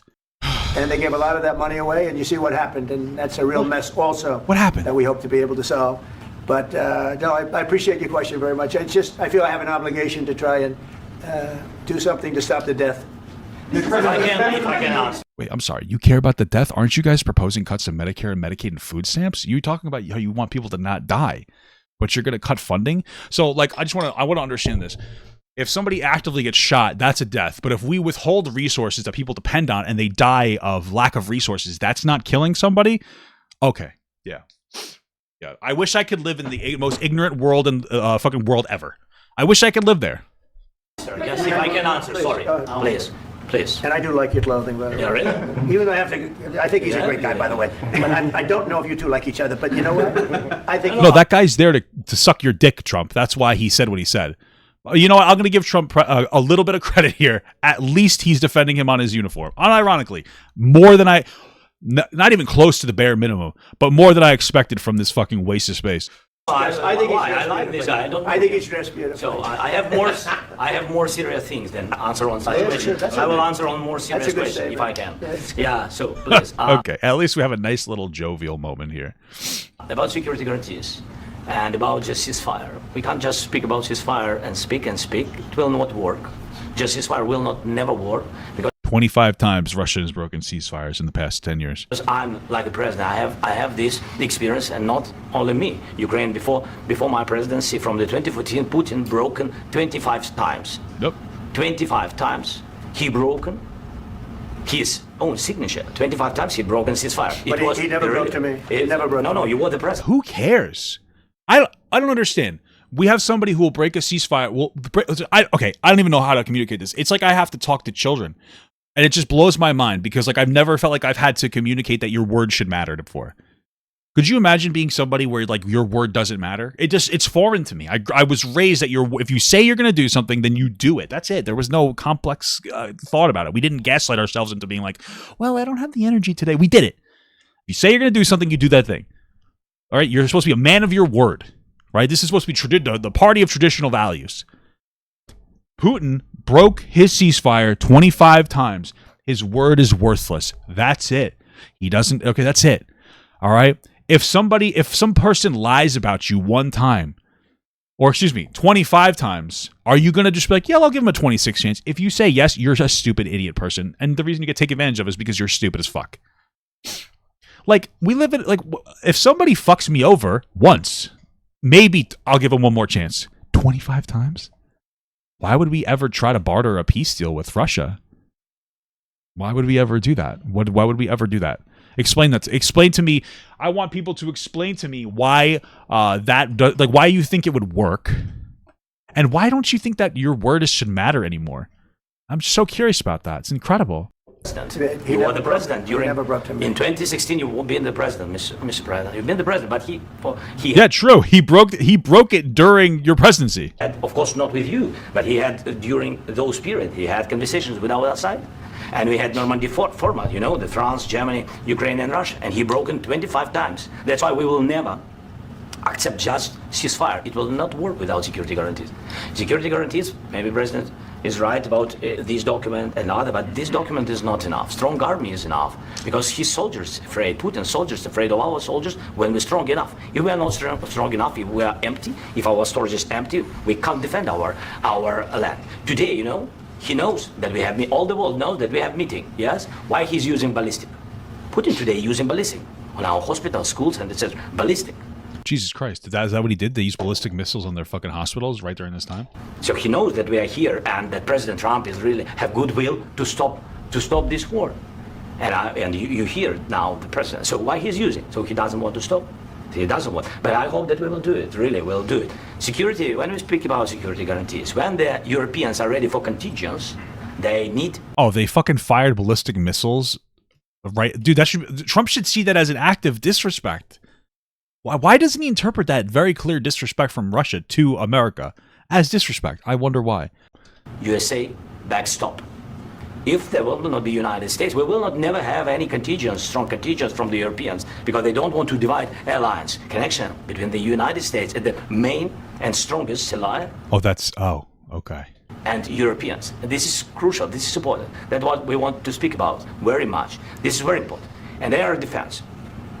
So air defense, really, we have big deficit with all these systems, and we need to provide this. We need it very much.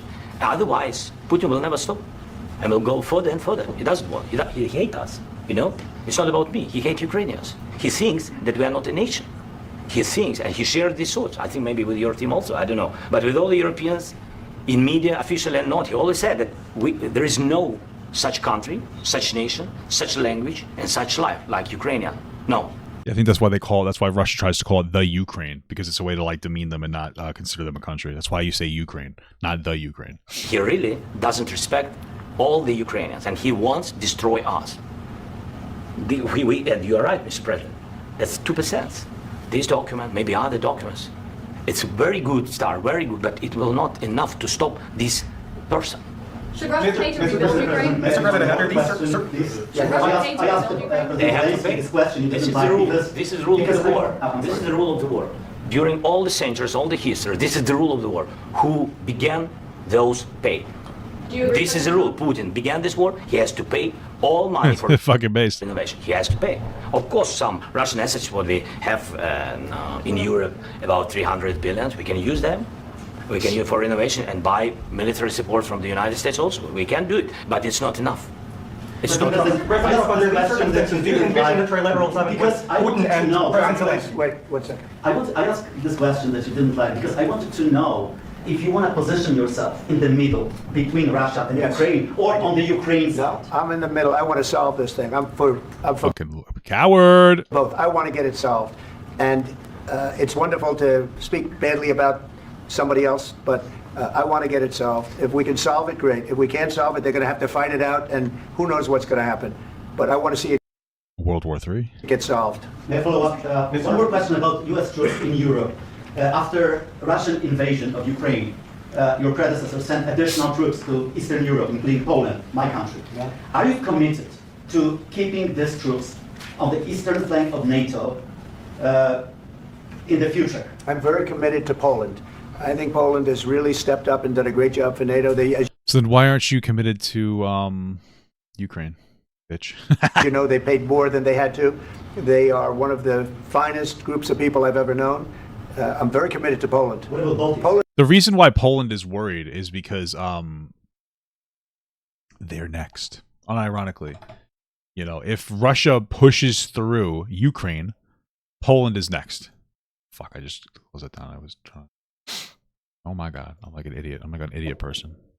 Right? We got Russia and Ukraine, and boop, there's Poland. They will push right through Poland, right there. And here's Crimea, right down there. Incredible stuff. They will push right through into Poland, right? So that's why Poland's worried.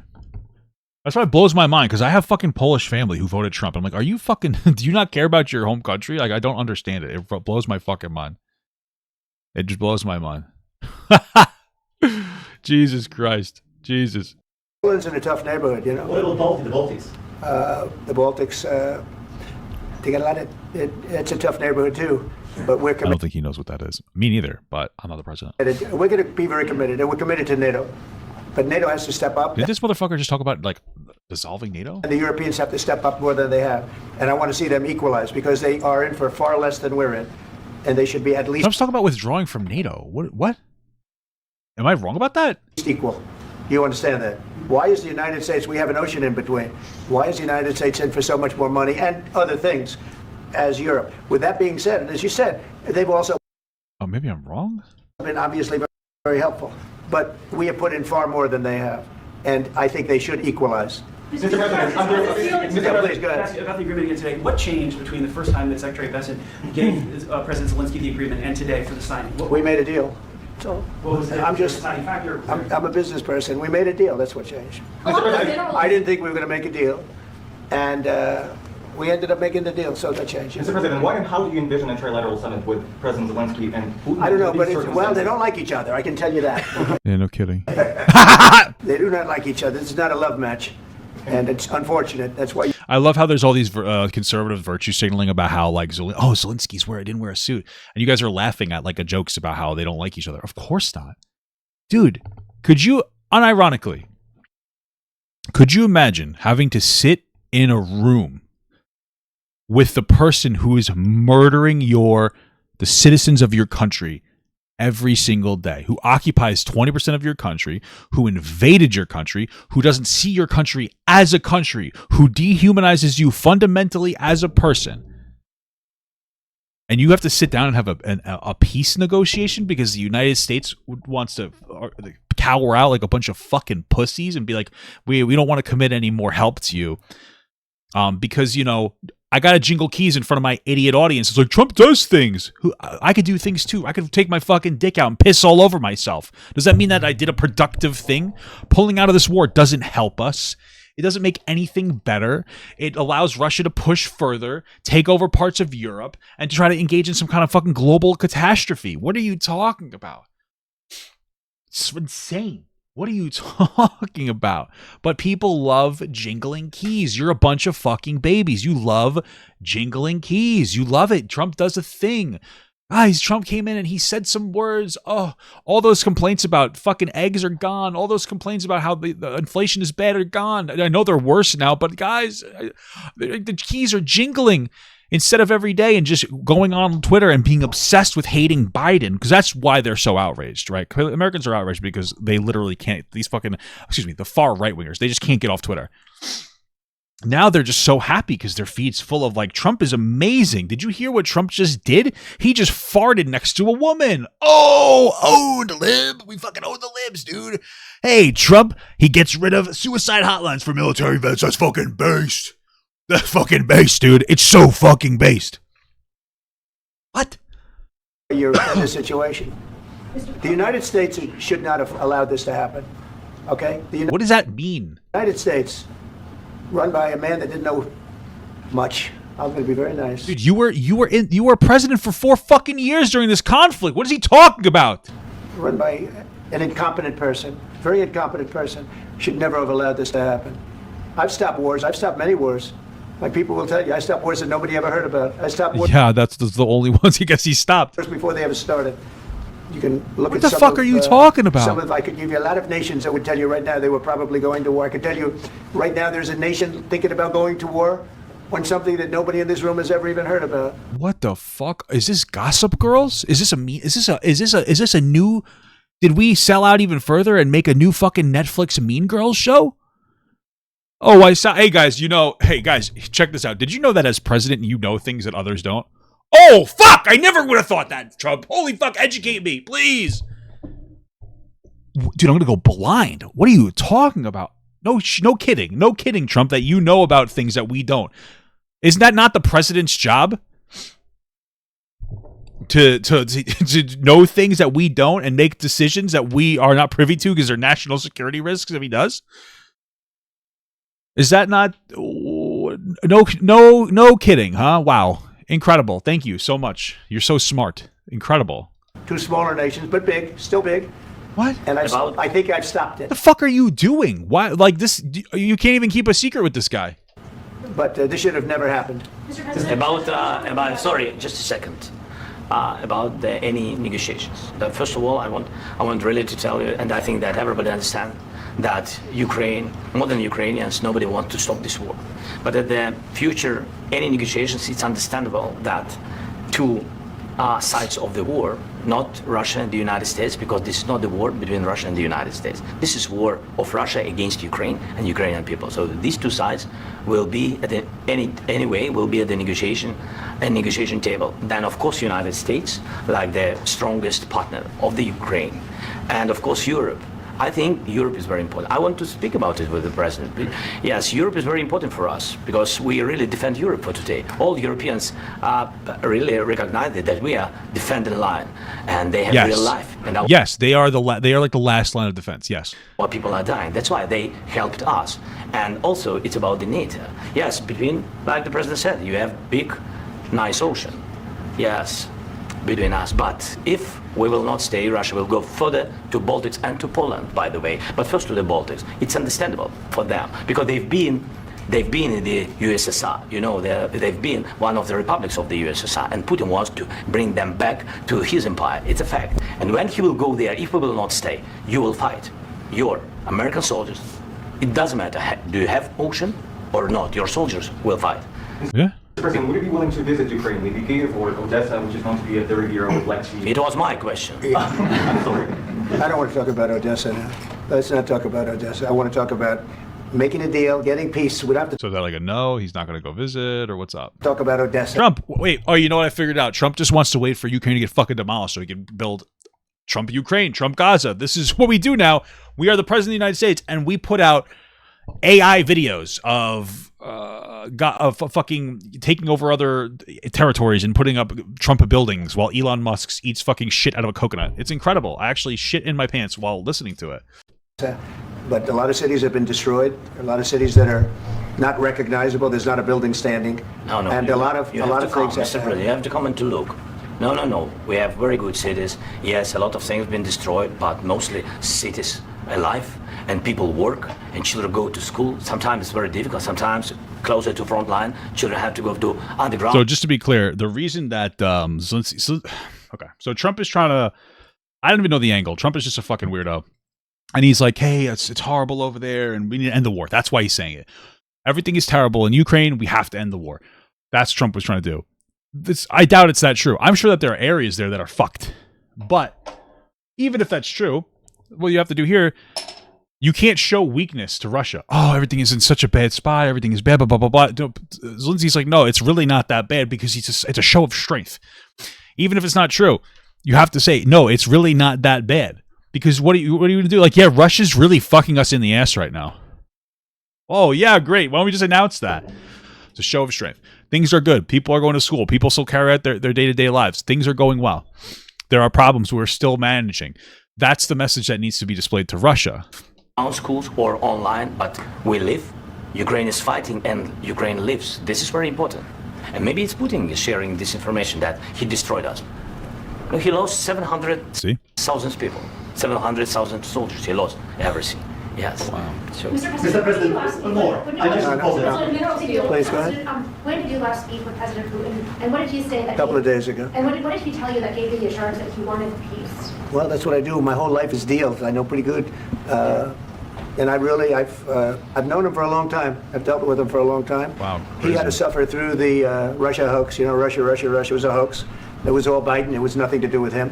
What Russian hoax are we talking about here? I'm not sure. Just to be clear, the Russian investigation, Mueller's investigation got 37 indictments.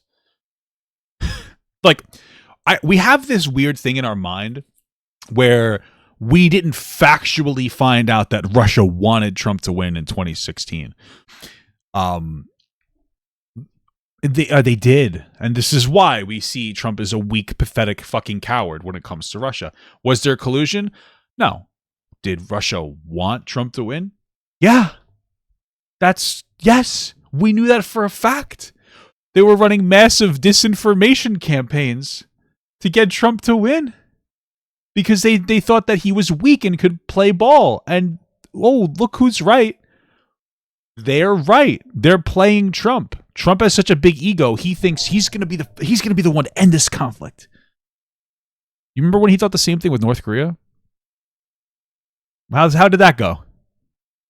Trump is ego. He's not trying to do things in a constructive way. He's just trying to do things that make him look good. He's trying to jingle keys in front of your face. This guy's weak. The Mueller investigation, if we didn't politicize it, we would all come to the understanding of, like, the investigation showed that Russia wanted Trump to win. There were 37 indictments around Trump, which means that there probably was collusion, just not enough to actually charge him for. So what are you talking about? Are you fucking stupid? Well, yes, of course, he has to lie about that. Everything's a conspiracy when things are against him. Talking about the stupid ass motherfucker who's insurrected the government. So he had to suffer through that, and he was able to do that. I think that he wants to make a deal, and he'd like to see it end. That's all I do. That's what I do. My whole life, that's what I do, is make deals. And I'm in the middle of a mess, because this is a real mess. It's a very dangerous one. If this doesn't get solved now, it's not going to get solved for a long time. So I hope we're going to get it solved. It's not going to get solved. Back, please. Thank you, Mr. President. Prime Minister Starmer claims repeatedly that his government believes in free speech and was not engaged in censorship. But his country's government arrests people for memes and thought crimes. Sorry, what? So, in the back, please. Thank you, Mr. President.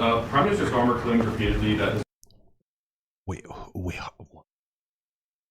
Okay, so this guy's the Prime Minister of the United Kingdom. What the fuck does this have to do with Russia and Ukraine? What is this question? His government believes in free speech and was not engaged in censorship, but his country's government arrests people. Dude, are the only people in this meeting like propaganda, like fucking Russian propagandists? This is insane. This is every single question is some fucking pointed asshole question from some cum guzzling fuck that wants to drink Trump's fucking asshole juice. What? For memes and thought crimes, and even more worrisome is pressuring American companies to censor Americans on his behalf. How can he be a reliable, trustworthy partner when he says things that are demonstrably false on such an important topic? Well, we actually spoke to him about that yesterday, and we thought they took it very, very much too far. JD was very strong on it. So was I. So was Marco, and we've been speaking to him about it. Marco, would you like to say something about that? Yeah, we have concerns, obviously, with the conduct of theirs, particularly as it impacts Americans. I'm so sorry. I just want to be very clear here. Okay. I'm not even going to... Okay. I'm going to crash out. So first and foremost, these memes they're referring to were memes used to incite violence. If I take a cute anime waifu and in there I say, hey guys, let's insurrect the government on January 6th. That's more than a meme at that point. That's number one. Number two, conservatives do not care about freedom of speech. You do not care about freedom of speech. Yes, I do. They said a meme or they fly a swastika. You should be able to do that in America. Why can't they do that in the UK? Well, first of all, we shouldn't tolerate Nazis or KKK members in the United States. It should be on site. That's number one. Number two, you don't give a fuck about freedom of speech. You guys are justifying Russia taking over the UK. All these stupid motherfuckers.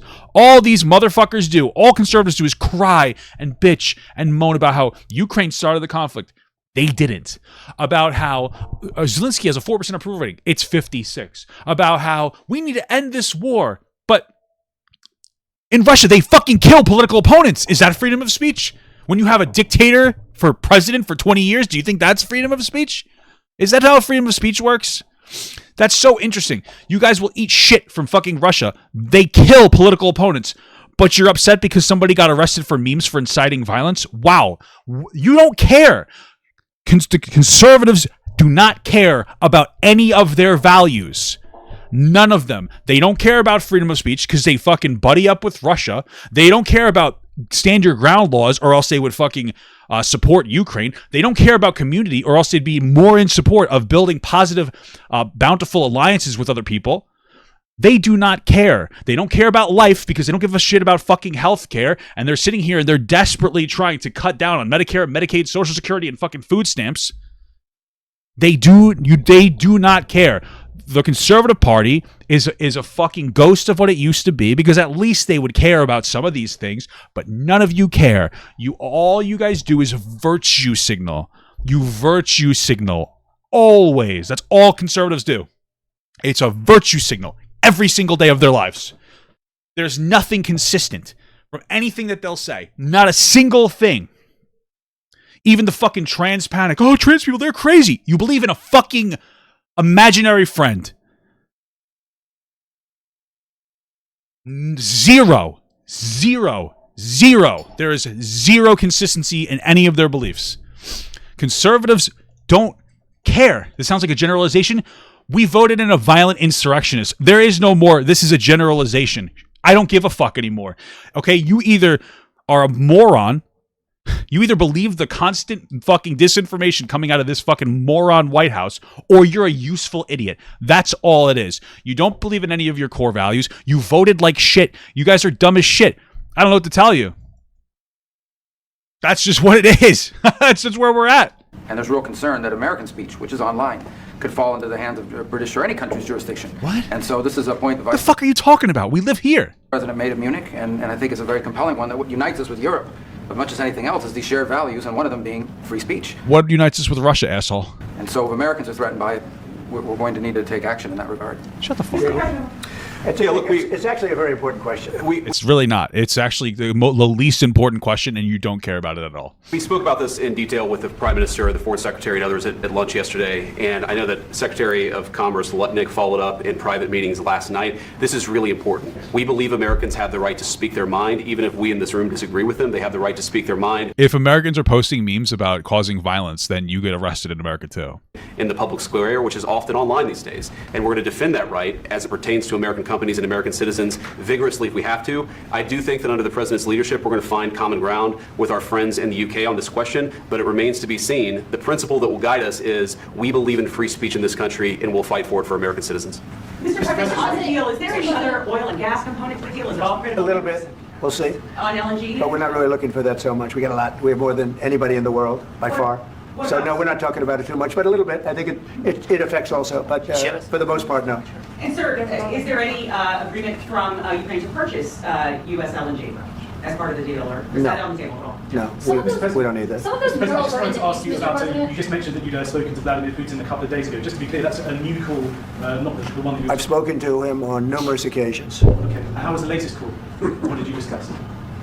How did it go? Are you serious with that question? I am. I'd love to know. It went well. I think we're going to have a deal. On the minerals deal, Mr. President, some of those minerals are in the east of Ukraine, not far from the front lines and in areas that Russia has occupied. Will you direct President Putin to withdraw his forces from those areas if there's U.S. interest? Well, we'll take a look at the time. We have a lot of area. It's a very big area we're talking about. So we'll. I think Vance is better than Trump. No, of course not. Trump is a liar. But so is Vance. Like Vance hates Trump, but then he's like, no, I actually love him, so he can become vice president. Like the guy has no morals. These people have no fucking moral foundation. They're pathetic. Take a look. I'll study that and I'll see. And who would protect those minerals if they are U.S. interests? Would that be Ukrainian forces? They'll be protected. The agreement will protect them. U.S. The agreement, yeah, we're signing an agreement. Right, but what if Russia tries to invade, or there's Russian aggression in their spots? I just told you, I don't think that's going to happen. Yeah, it is, idiot. If that were going to happen, I wouldn't make a deal. If I thought that was going to happen, I wouldn't make a deal. That's why you're stupid. Some people may wonder why. You know, they ought to focus on CNN on survival, not asking me these ridiculous questions. Focus on surviving, because CNN's got such low ratings. I don't think they're going to survive. Dude, this is just an embarrassment. Holy fuck. Let's go. I already mentioned Poland. Poland was under Russian control for decades after the Second World War. When I was a kid, I looked at the United States not only as a most powerful country, richest country in the world, the country that has great music, great movies, great muscle cars, but also as a force for good. And now I'm talking with my friends in Poland, and they are worried that you align yourself too much with Putin. What's your message for them? Well, if I Big, great question. didn't align myself with both of them, you'd never have a deal. You want me to say really terrible things about Putin and then say, hi, Vladimir, how are we doing on the deal? It doesn't work that way. I'm not aligned with Putin. I'm not aligned with anybody. I'm aligned with the United States of America and for the good of the world. I'm aligned with the world.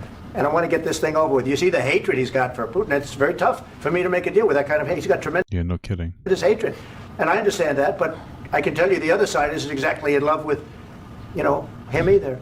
Okay. So it's not a question of alignment. I'm aligned with the world. I want to get the thing set. I'm aligned with Europe. I want to see if we can get this thing done. You want me to be tough? I could be tougher than any human being you've ever seen. I'd be so tough. But you're never going to get a deal that way. So that's the way it goes. All right, one more question. Like I said, we don't want a deal. We want Russia to get fucked. So look, for 4 years in the United States of America, we had a president who stood up at press conferences and talked tough about Vladimir Putin, and then Putin invaded Ukraine and destroyed a significant chunk of the country. It's been going on since 2014, right? You know that, right? The path to peace and the path to prosperity is... All this is a virtue signal. All this is like, oh, Biden is so bad. This is what you guys have to understand is Trump never stopped being like, they're still doing, oh, Biden bad. Biden's out, everything, they're still doing, oh, Biden, and people guzzle it up.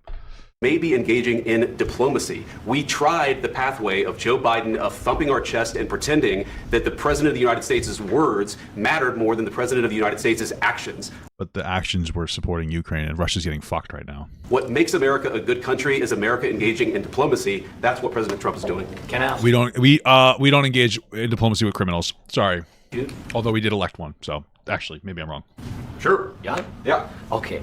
So He occupied it, our parts, big parts of Ukraine, part of East and Crimea. So he occupied it on 2014. So during a lot of years, I'm not speaking about just Biden, but those time was Obama, then President Trump, then President Biden, now the President Trump, and God bless, now President Trump will stop him. But during 2014, nobody stopped him. He just occupied and took. He killed people. You know what the contact 2015. 2014. 2014 is 2014. Yeah. So I was not here. Yeah, but. Okay, well, Vance just criticized Biden for not doing enough, so you would have also been part of that criticism. That's exactly right. Yes, but during 2014 till 2022, the situation the same. That people have been dying on the contact line. Nobody stopped him. You know that we had conversations with him, a lot of conversations, my bilateral conversation, and we signed with him. Me, like a new president, in 2019, I signed with him the deal. I signed with him, Macron and Merkel. We signed ceasefire. All of them told me that he will never go. We signed him with gas contract.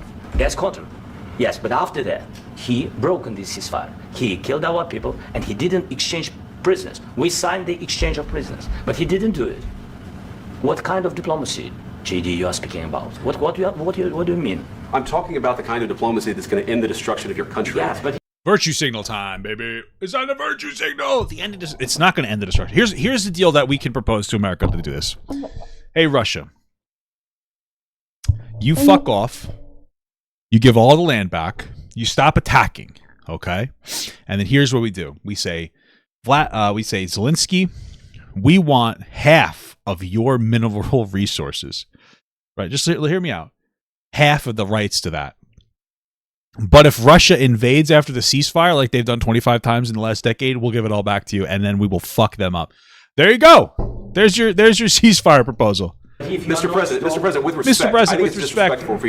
President, with respect, I'm looking for a clippable moment for Twitter right now. Mr. President, I'm clip farming. Mr. President, I'm clip farming for Twitter right now.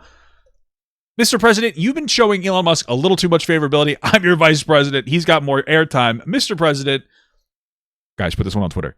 Hey, Mr. President, what are you doing? Fucking embarrassment. Come to the Oval Office and try to litigate this in front of the American media. Right? What are you talking about? Well, first of all, that's how Trump operates. This whole thing is a spectacle for Trump.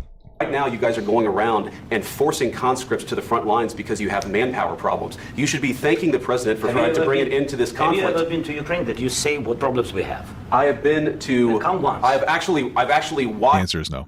And seen the stories, and I know what happens is you bring them on a propaganda tour, Mr. President. A propaganda tour. That's anti-Ukrainian. What he's saying is you bring them on tours, you show them what you want. It's propaganda. He's saying this is signaling that Ukraine is wrong. Holy fuck. Do you disagree that you've had problems bringing people into your military? And do you think that it's respectful to come to the Oval Office of the United States of America and attack the administration that is trying to prevent the destruction of your country? A lot of questions. Let's start from the beginning. Sure. He did. He's fucking, they call it gish galloping. He just went through like 8 different points. JD Vance knows he gets limited screen time. JD Vance is probably the least effective vice president we've ever had. He kind of just exists. He's like a little bitch baby boy. Elon Musk is the vice president. That's the reality of the situation. And so he needed to get it all out because this is his only moment to shine. This is how these things work now. We want to talk about the problems that we have with the media and the government and all this. One of the biggest problems we have is social media. These motherfuckers, everybody, they're all looking to clip farm. They're all looking for a clippable moment. They want it to go online. They want you to think they're super cool and base, and so they have to say a lot, and they have to say it in a provocative way because it needs to go viral because that's how they're going to maintain themselves nowadays. Everything is jingling keys now. There's no fucking decorum. And part of the reason is because you're consuming it and you're thinking that makes a good, effective person based on what they're saying on fucking Twitter or TikTok or Instagram or some other organization. You're not actually looking at their accomplishments. That's what this is. First of all, during the war, everybody has problems. Even you, but you have nice ocean and don't feel now, but you will feel it in the future. God bless. You don't know that. God bless. You will not have war. Don't tell us what we're going to feel. We're trying to solve a problem. Don't tell us what we're going to feel. I'm not telling you. Because you're in no position to dictate that. That's exactly what you're doing. You're in no position to dictate what we're going to feel. We're going to feel very you will good. Feel influence. We're going to feel very I'm good and very you, strong. You will feel influence. You're right now not in a very good position. You've allowed yourself to be He's trying to bully Zelensky at this point. in a very bad position, and he happens to be right about it. From the very beginning of the war. You're not in a good position. You don't have the cards. cards right now. With us, you start having not playing cards. cards. Right now, you don't. I'm very You're playing serious, cards. Mr. President. You're I'm playing very cards. serious. You're gambling I'm with the president lives in of war. millions of people. You're gambling with World War III. You're gambling with World War III. I fucking hate this guy. Oh my God, if we hit a World War III, it's because of Trump. And what you're doing is very disrespectful to the country, this country, that's with backed all you respect to your far country. more than a lot of people said they respect. should have. Have you said thank you once this A lot entire of meeting? times. No. Yes, he has. In this Even entire meeting, today. have you said thank Even you? today. In this meeting? What? This guy's a fucking bitch. You went to Pennsylvania and campaigned for the opposition in October. Offer some words of appreciation for the United States of America and the president who's trying to save your country. No, he's not. He's trying to renege on a deal. Please, you think that if you will speak very loudly about the war, you He's can... not speaking loudly. He's not speaking loudly. Your country's in big trouble. Can I Wait a answer? minute. No, Can you've I done a lot answer? of talking. Your country He hasn't actually, but okay. is in big trouble. I know. You're not I winning. know. You're not winning this. You have a damn good chance of we are coming out staying, okay because of Mr. us. President, we are staying in our country, staying strong from the very beginning of the war. We've been alone, and we are thankful. I said thanks You haven't in been this alone. cabinet, You and haven't not been only alone. in this We cabinet. gave you. They have been alone, actually the ones dying. No other countries, people are dying. His people are dying. Like, just keep in mind that there's a language barrier here. So when he says alone, he's not saying that nobody's helped him. He's saying, like, hey, we've been alone here.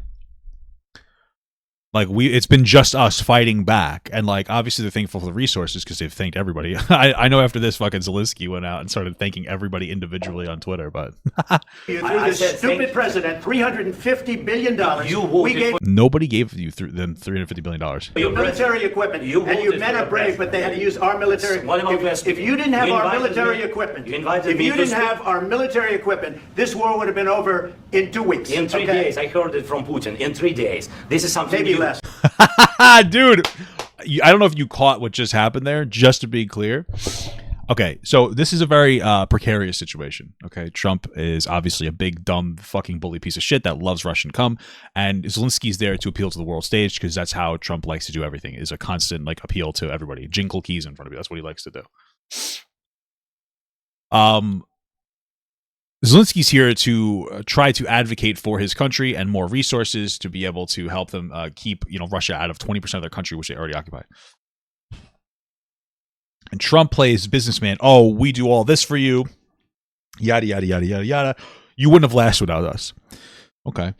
And so Zelenskyy goes, yeah, we heard that from Russia. They've said the same thing. Without your support, we would have lasted 3 days. And the reason why that's important is because that is a signal from Zelenskyy to everybody that Trump is in Russia's pocket. That's what it is. Oh, yes, you are giving us the same exact talking points as the violent dictator who murders political opponents and actually restricts freedom of speech. That's what that was. That's what that was right there. Just to be absolutely clear. So that's what was being communicated. That is the truth, and I want you to all wake up to that. To wake up to that. That's what was being indicated. That is Zelenskyy calling Trump a Russian agent because he is. He's a fucking pussy, and you want to know what? He's not even getting paid from Russia. He's not even an agent. He just willingly licks the fucking cheese out of Putin's disgusting fucking unfiltered cock. That's what is happening here. So.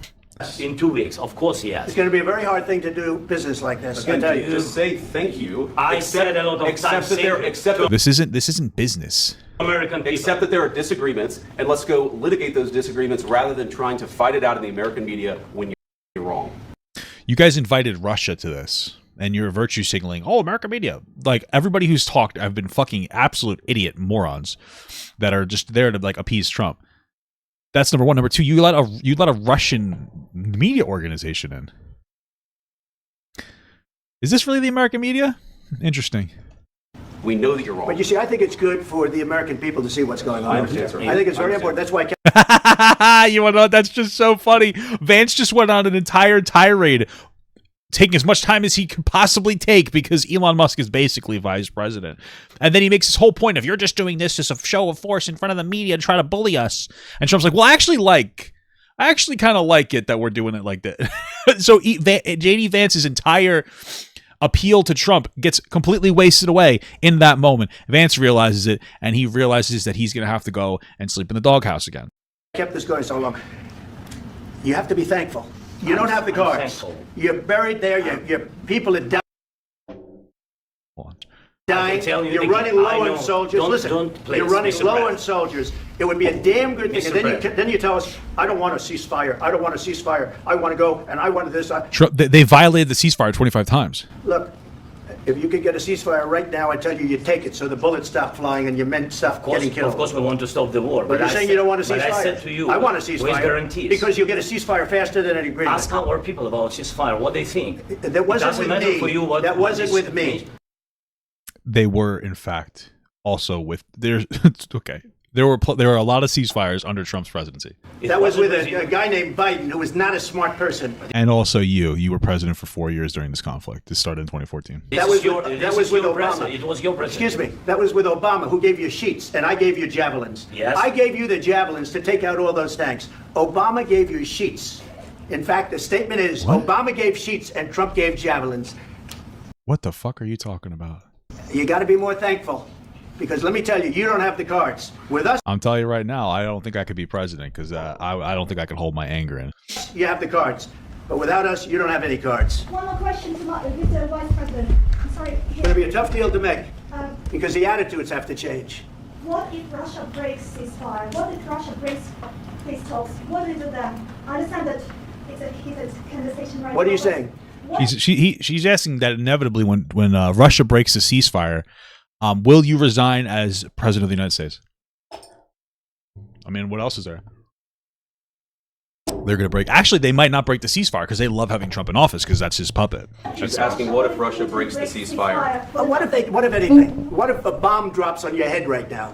Okay? He refuses to answer the question because he's weak. How did they broke it? I don't know. They broke it with Biden because Biden, they didn't respect him. They didn't respect Obama. They respect me. You were president.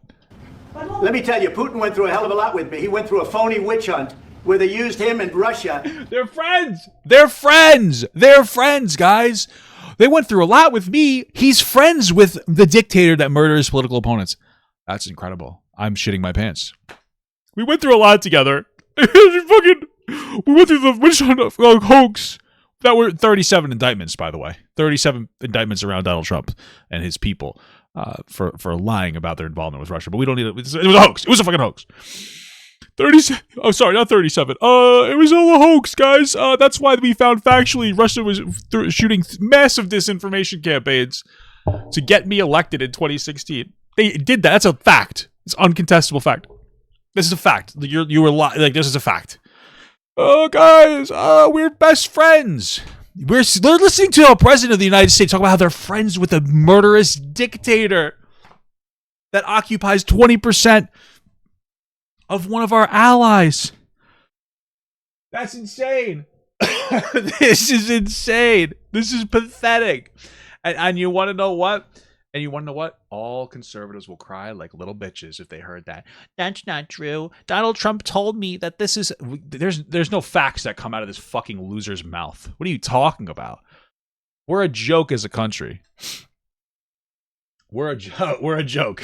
We're a pathetic fucking joke. And it's just not a funny one. Russia. You ever hear of that deal? That was a phony Hunter Biden, Joe Biden scam. Hillary Clinton... Shifty Adam Schiff. It was a Democrat scam. Oh my God, we're still doing And he had to this. go through that. If he was right, he wouldn't feel the need to constantly do this. And he did go through it. We didn't end up in a war. And he went through it. He was accused of all that stuff. He had nothing to do with it. It came out of Hunter Biden's bathroom. It came out of Hunter Biden's bedroom.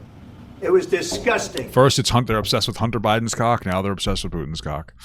And then they said, oh, the laptop from hell was made by Russia. The 51 agents. The whole thing was a scam. And Bro, the laptop, all the laptop had was pictures of fucking Hunter Biden doing cocaine. I don't care. He had to put up with that. He was being accused of all that stuff.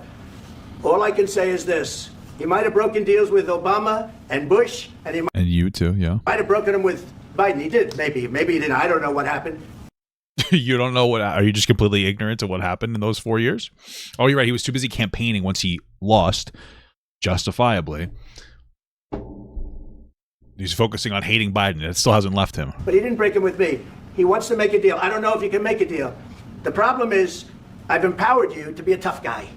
And I don't think you'd be a tough guy without the United States. And your people are very brave. But you're either going to make a deal or we're out. And if we're out, you'll fight it out. How hard do you think that Trump can push before something happens? I just don't understand. I don't think it's going to be pretty, but you'll fight it out. But the good part about this is I think that this is an awakening for a lot of American citizens to realize that Trump is a weak bitch. And I think even some conservatives are realizing that. I don't have the cards, but once we sign that deal, you're in a much better position. Yeah, for a ceasefire that's going to end, so true, King. But you're not acting at all thankful, and that's not a nice thing. I'll be honest, that's not a nice thing. You know what's really interesting? That he's not looking him in the eye because he's a bitch. You'll fight it out, but you don't have the cards. He's looking down. But once we sign that deal, what a strong you're in a man. much better position. Locks eyes at him once and looks away. You're not acting at all thankful, and that's not a nice thing. He's just his face is just looking at JD Vance. He's like, "Please, friend, help me." I'll be honest, that's not a nice thing. This is a weak man. You can't look someone in the eye when you're talking to them, when you're reprimanding them, when you're fucking peacocking. You're a fucking pussy. All right, I think we've seen enough. What do you think? This is going to be great television, I will say. It's unfortunate because like Zelenskyy has to eat all that. The reality is that like Zelenskyy has to eat that. He just has to because any other man, myself included, I would have just went off. Like being disrespected like that. Zelenskyy has to eat that because he needs to try to advocate for his country. And that's why after this, his approval rating went up because they know that he had to. He was strong, but he knew when he had to take licks. And it's not an easy thing as a man to take licks on your ego like that. It's really not. We'll see what we can do about putting it together. Thank you for the Russian media that we allowed in. Goodbye. But the American media that we didn't allow in. Goodbye to you, I guess. We'll see. I don't know.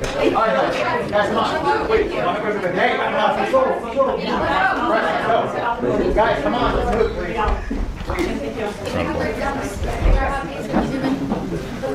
Thank you.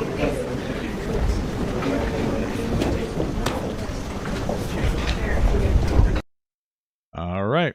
I want to watch this Brett Barr interview afterwards. Like I said, one of the only reputable Fox News hosts. Welcome back to Special Report, Ukrainian President Volodymyr Zelenskyy. Mr. President, thank you for the time today, especially on this day, to continue to do this interview. President Trump said after your meeting that you disrespected him and the Vice President and all of America in the Oval Office. Do you think you did, and do you think you owe an apology to President Trump? Thank you so much. First of all, thank you for the invitation, for this dialogue, and good evening to all your country, to all Americans. I'm very thankful to Americans for all your support. You did a lot. I'm thankful to President Trump and to Congress bipartisan support. And I was always very thankful from all our people. You helped us a lot from the very beginning during 3 years of full-scale innovation. You helped us to survive. Anyway, we are strategic partners. And even in such tough dialogue, and I think we have to be very honest and we have to be very direct to understand each other, because it's for us very necessary to President Trump. And I'm with all respect that he wants to finish this war, but nobody wants to finish more than we, because we in Ukraine, we are in this war, we are in this battle, and battle for freedom, for our lives. So I'm just telling that I think that we have to be on the same side, and I hope that the president on our side together with us, and that is very important to stop Putin. And I heard from President Trump a lot of times that he will stop the war, and I hope he will, and we need to pressure him with Europe, with all the partners. And I think this dialogue had to be a little bit earlier to understand where we are. Like, I don't remember exactly, but like President Reagan said, that peace is not just an absent the war. Yes, we're speaking about just and lasting peace, about freedom, about justice, about human rights. And that's why I said that I think so, that ceasefire, and Putin, he broken 25 times ceasefire during all these years, 10 years. So I'm not hearing from you, Mr. President, a thought that you owe the president an apology. No, I respect the president and I respect American people. And if, I don't know if, I think that we have to be very open and very honest. And I'm not sure that we did something bad. I think maybe sometimes some things we have to discuss out of media, with all respect to democracy and to a free media. But there are yeah, I mean, that makes sense, especially when you talking to the media. There's a lot of incitements or desires from people like JD Vance to desperately virtue signal and look for clippable Twitter moments. Things that where we have to understand the position of Ukraine and Ukrainians, and I think that is the most important thing. Yes, we are partners. We are very close partners. We have to be fair. We have to be very free. I'm told that you were told multiple times from lawmakers on Capitol Hill and the White House to make today about the minerals deal and the economic deal, and then get it signed and let negotiations play out over security guarantees step by step. So I'm sorry. He was supposed to come in, say, yeah, you could take our minerals, and then the security of the peace deal would come after he's already given them a blank check? Does that make any sense to anybody? That's dumb as fuck. Is that true? I said that we have to sign this document, and we are ready for this, and this will be the first step to security guarantees, but it's not enough. I think so. Maybe I don't know something. I don't know some details. That's why I wanted to share it with the president, my thoughts, and to hear him again, because he has a plan how to stop Putin. And maybe, as I said, maybe it's out of big conversations, but we have to share it. This is so sensitive.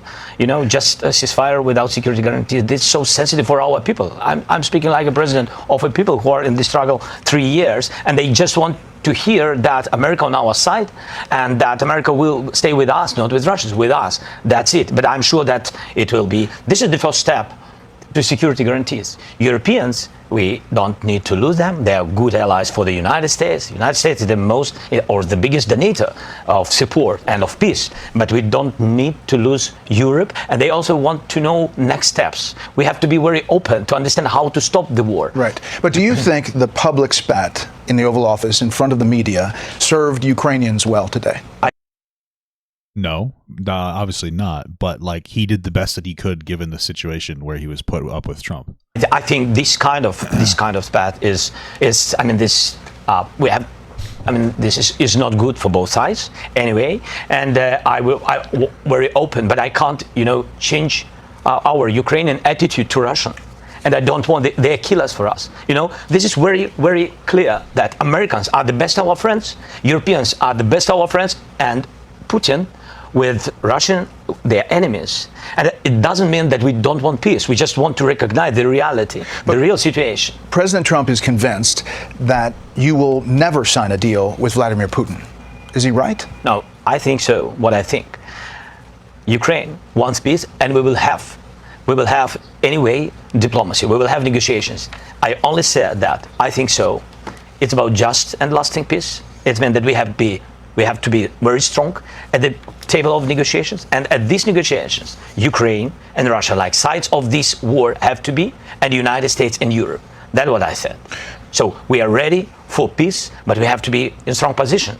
What does it mean? Just to know that our army is strong, that our partners with us, and that we have security guarantees. Yes, that makes perfect sense. There needs to be leverage. If we're going into this security negotiation and Trump is like, oh yeah, well, I don't know, and he's floundering on his support for Ukraine, then Russia's not going to see that show of strength.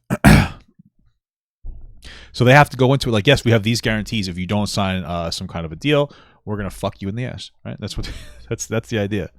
Am I not right? Leaving the White House today, President Trump said this. He's looking to go on and fight. He wants to come back right now, but I can't do that. What do you make of that? Do you want to continue fighting? Do you want peace? And if he had the opportunity to go back to the White House right now, would you do it? No. First of all, we want peace. That's why I'm in the United States. That's why I visited President Trump. And thanks for invitation again. The deal on minerals is the first step to security guarantees. It's meant for the peace, closer to peace. That's why I'm here. And we have tough situation. To understand it is to be in Ukraine. You saw it, Brad. You was once. Thank you again. So I think that's very important to understand what's going on. But I respect my soldiers and our people, our civilians who work and support our warriors. I can't say just stop. Nobody will stop because everybody afraid that Putin will come back tomorrow. We want just and lasting peace. It's true. We want security guarantees. We raised this topic about NATO the quickest way, but not all the countries are on this side. I said, okay, if not NATO, nobody is pushing. If not NATO, let's build NATO in Ukraine. That's my position. Europeans are ready to have contingents on our territory, boots on the ground. United States thinks maybe to help, maybe USA backstop, have to be just to guarantee that they are with Europeans. Look at Europe.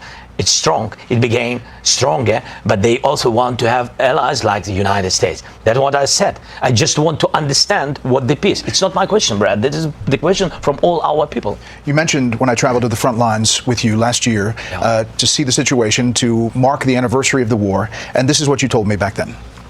Will Ukrainians survive without Congress support? Of course. But not all of us. It will be tragedy for all of us, not only for Ukraine, not only for Ukrainians, for all Europe. Yeah. So yeah, that makes sense for him to say. What again? It's a show of strength. Hey, we will survive without you, but it'll be bad for us and it'll be bad for Europe. That's what you need to say. That's why we need American support. It makes perfect sense because you can't be like, no, we're fucked, because then that means that all Russia has to keep doing is pushing on Trump, and it's a display that they're too weak. The question today is, can Ukraine win this war or hold off Russia without continued U.S. support? It's got to make it 4 more years. Trump will keep fucking up our country. They'll probably vote a Democrat in next, and yeah. It will be difficult for us. That's why I'm here.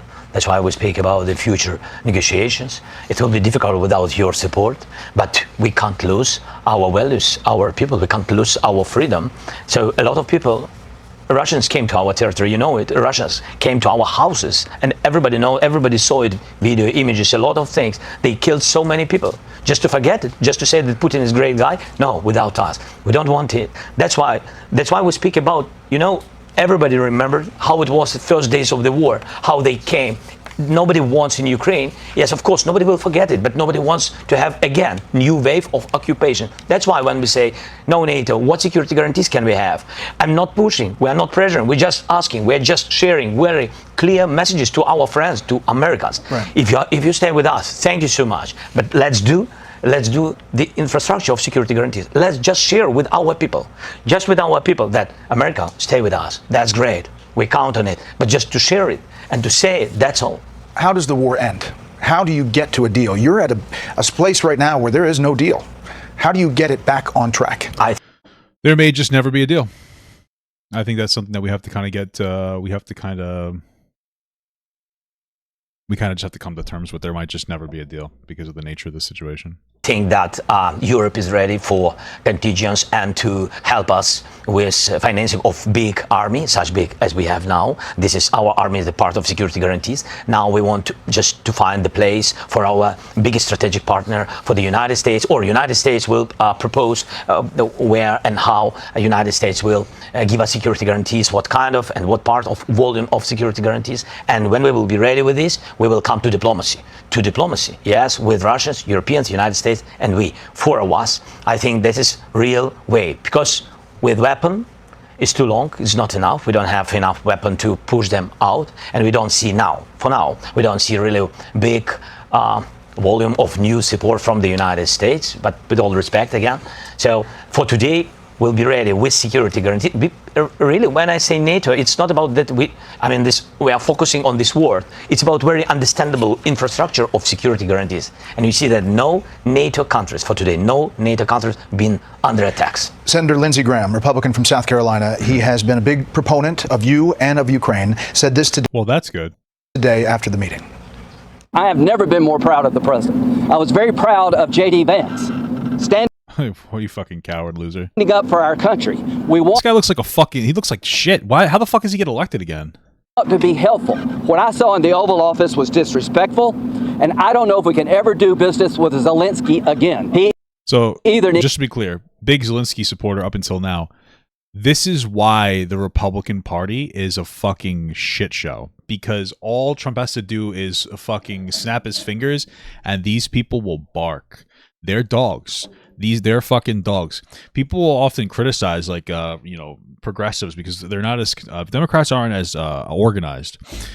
These guys are like an actual, like a fascist unit that they're ready to just like jump. This guy just folded on his core value of supporting Ukraine because Donald Trump had a little spat with Zelenskyy. These people are pathetic. They're pathetic. They're sellouts. Needs to resign and send somebody over that we can do business with, or he needs to change. So he says you need to consider resigning. Is that on the table? I don't know if he will be happy after my words. This decision can do only people of Ukraine. You're not. Yeah, that's totally fair. It's like he's the president of Ukraine. Who the fuck is Lindsey Graham? He's just some asshole. He's the president of fucking Ukraine. Going to step down to do a peace deal. No, I was always ready. I'm not sure that is a good idea for I mean this such proposals. But anyway, I always said if United States will support NATO, so I think that it's enough for Ukraine. So I think I did all I had to do. And if somebody is not this happy with me, okay. But between us, yes, Americans vote for American president. Each European country vote for their president, and only Ukraine. With all respect to Lindsey, if I can say Lindsey, we know each other, yes, and only Ukrainians. Democrats have had the opposite reaction to the Oval Office meeting. Democratic Senator Chris Murphy from Connecticut posted this: "What just happened in the Oval Office was a planned ambush designed to help a brutal Russian dictator and hurt America's security. Trump has become Putin's lapdog, and America's global power is hemorrhaging as America sides with dictators over democracy. What an embarrassment." Fucking true. Do you think the confrontation in the Oval Office today was He's obviously going to have decorum on that answer. Planned, like Senator Murphy suggests? I don't know. You don't know? You think maybe? I don't know. No. I don't. I don't know about it. I think no. I think it was just. He's obviously not going to say that. He has to keep. He has to, jerk off Donald Trump. Donald Trump gets to be a bully and he gets away with it. Donald Trump was lucky to be born in the United States, and now he gets to he manipulated a bunch of idiots into voting for him, and now he gets to act like a bully with our money, with our taxpayer money, with our dollars, with our everything. Trump gets to inch us closer to World War III and feel like a tough guy because it's all it was for him. He just wanted to be president so he could have power and he could exercise it. He'd be like, "Look at all the things I'm doing." Shit things. Really tough situation because we've been very open, very direct. What set you off? What made you mad? You know what I think we really need to do at this point? I think this would be a great idea. Let's just say fuck it. We shouldn't not do this. But maybe we need to stop having 50 states. We need to disintegrate the United States, and then each state can just be its own country. And we'll see how long you red states can last. California is the 5th largest economy in the entire world. New York does very well itself. We basically fund all 3 red states so that you guys can have no taxes in your state and get a bunch of nice things. You guys are living in a welfare state. Let's just create 50 countries. That's basically what they do in Europe. They could just be one state, country if they wanted to with a bunch of states. They don't do that. Let's just split ourselves up. Fuck it. You can have Texas. Fuck, I don't give a shit. Fuck it, dude. Let's just do it. Let's just break off. Then New York would be great. We get what? 75 cents on the dollar for every dollar we give to the federal government back in grants? If we had all that money, then we wouldn't have our problems in New York. We have to subsidize your fucking issues. Let's just fucking exit. Let's bang out. Let's bang off. Fuck it. We live in a country where red state votes count more than my vote. My vote, despite the fact that I give more money to the federal government than most of these fucking poor people in these other states, their vote counts higher than mine because of the Electoral College. Why let's just fucking bang out. You guys get to vote in a fucking moron. My vote counts less.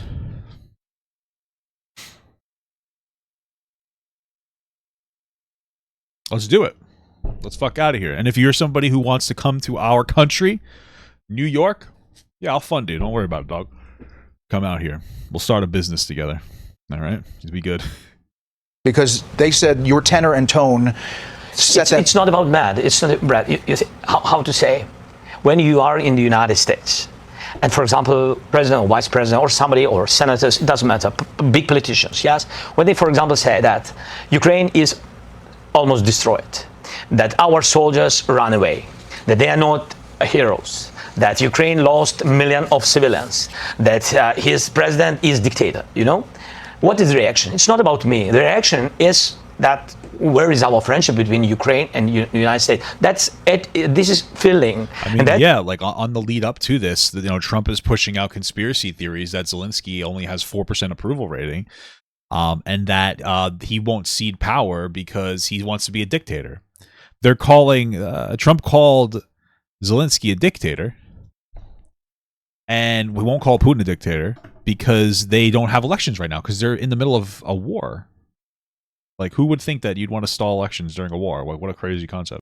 That's why I do not want to lose our great partners at the United States. And I just said that it's not the first time. I said it by phone, and we had some other conversations, and we had in Munich meetings, and I said, please, be correct. Just, I want to be very polite. I mean this, be correct with this number. When you say about the number, each person is important. When you say about 1 million of losses, we don't have any million of losses. Just, when you speak about the territories, maybe some territories. So Trump exaggerates. It's just part of like what he does. He's just a lying fucking moron. Sorry, got distracted.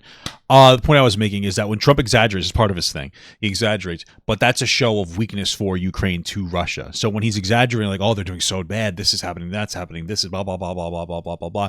Where what he's trying to do is Trump's trying to appeal to Americans to be like, yeah, we should fold on our values. We should be cucks to dictators. Like, we should be weak. He's trying to sell this to, very low IQ conservative Americans. Not all conservatives are low IQ, but, the ones that voted for him certainly were. And, this disproportionality makes Ukraine look weak, and that's the whole point. Like, part of this is that the internet is how we fight wars now. This is a big factor. That's how Russia was able to get Donald Trump elected in 2016, because they knew that they would be able to work with him very easily.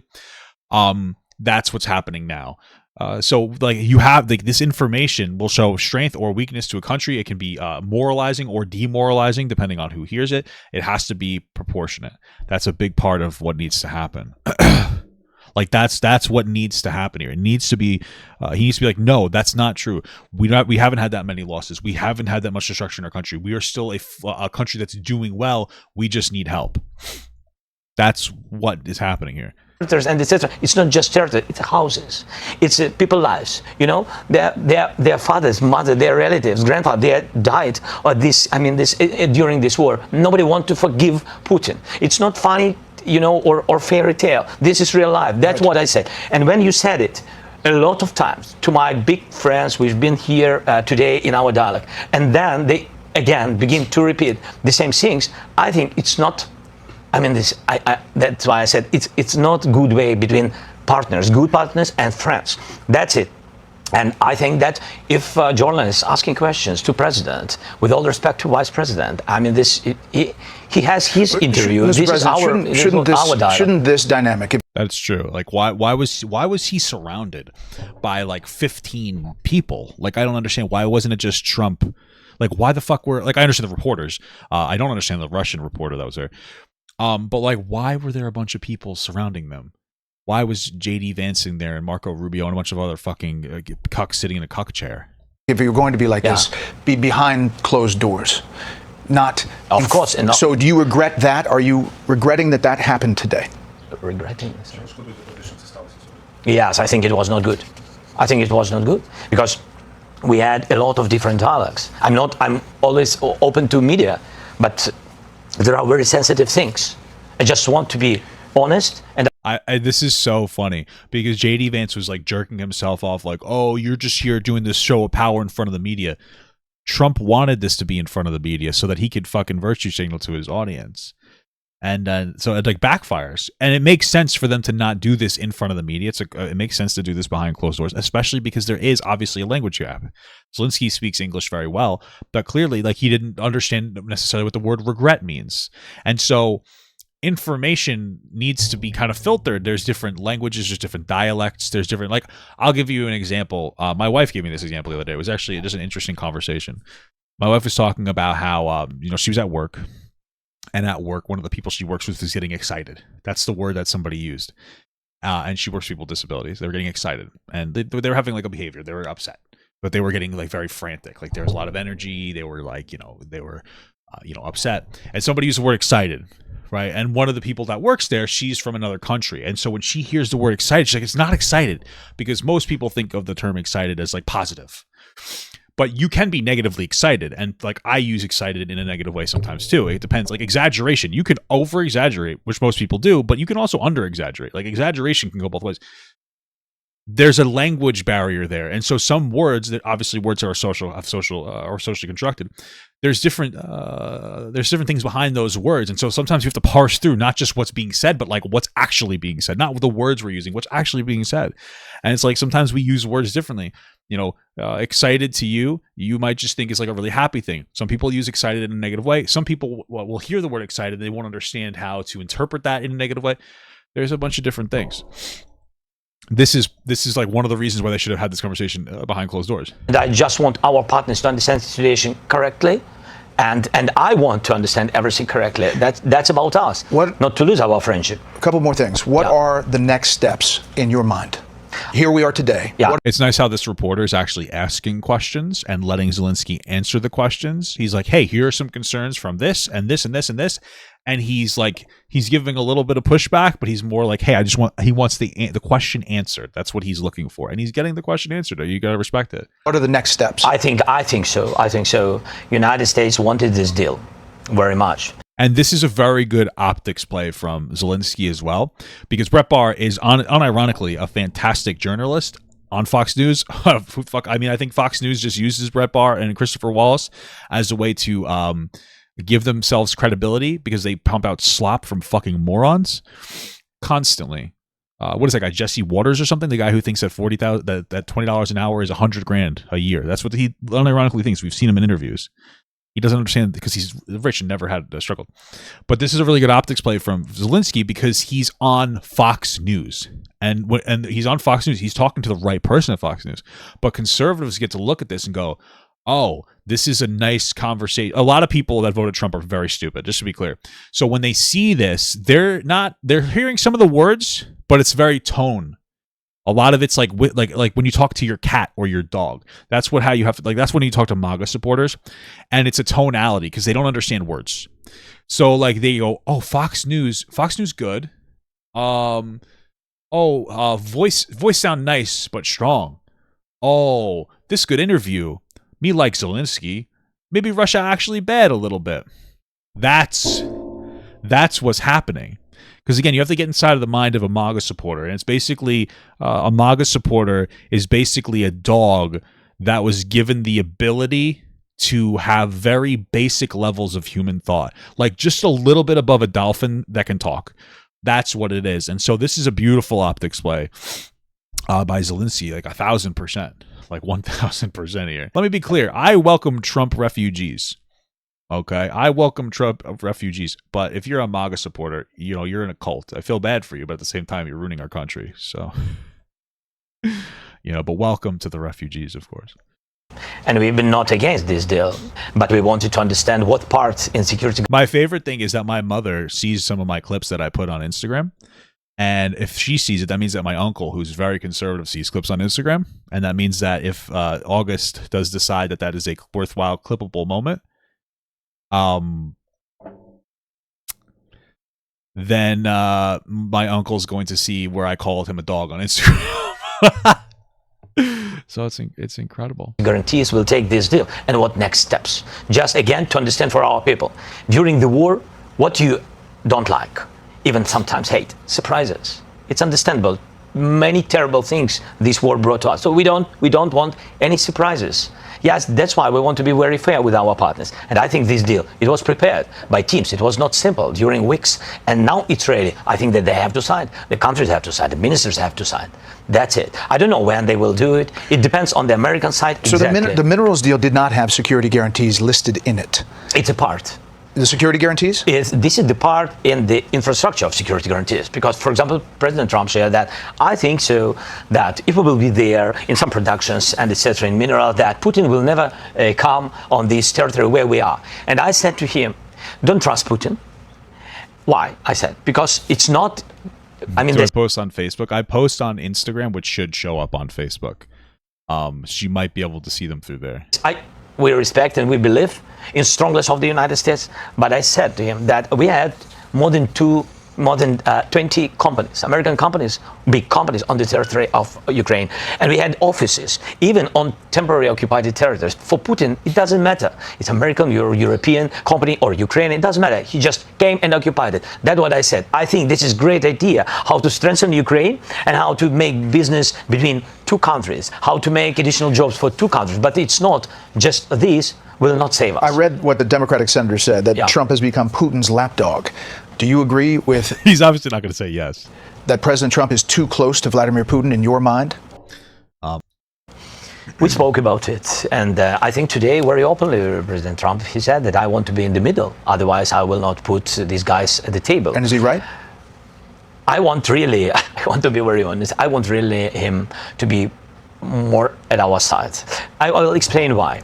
Because it's not just that the war began somewhere between our countries. The war began when Russia brought this war to our country, and they're not right. And they are not right. They didn't respect our territorial integrity. They brought that's true. The war on our territory to our families. Sorry for repeating, to our houses. And they're not right. And of course, all the Ukrainians want to hear strong position of the United States on our side. From one side, it's understandable. From another side, he wants to find some way of dialogue with Putin. But he always said, as I remember, he always said that peace through strength. And that's why I think that he's strong, United States strong, two parties together in this question, two parties always together against Russia. You're very strong to do strong steps against Putin. Americans are worried about where the money has gone. Yeah. Will there be a very rigorous accounting of where the money has gone? It seems like there is some question about whether it's corruption or sold military. No. Trump is exaggerating about the amount of money that he gave the United States so that he could say, oh, what did you do? How'd you lose half the money? So no, it can't be so. 100 billions we've got during 3 years. 183 from the U.S. Yeah. Now, on the paper, in the documents, yes. But we have, in fact, because 67 came like a weapon. It came through the border. It's checked and it's fixed by everybody, and we shared it not once with the American side. And 1.5, it was direct financial support to the budget. Again, it's very open, it's digitalized, it's open, free, and please, if somebody wants to check it again, we are very, very open with this. Last thing, Mr. President. Yeah. Do you think your relationship with Donald Trump, President Trump, after today, can be salvaged? Can be? Yes, of course, because it's relations more than two presidents. It's the historical relations, strong relations between our people. And that's why I always began with to thank your people, from our people. And this is the most important. And of course, thankful to President and of course to Congress, but first of all to your people. Your people helped to save our people. People, the first. Human rights, the first. This is very, very important. And we are thankful. And sorry for this. I mean, we wanted very much to have only strong relations, and I very count that we will have it. Mr. President, we're honored that you kept this interview. Thank you very much for the time. Thank you. Thank you so much. All right. Well, listen, that's that. I mean, let's just see where it goes. Hopefully Trump is just being a fucking moron and he's actually going to be very reasonable and practical, but I am not confident.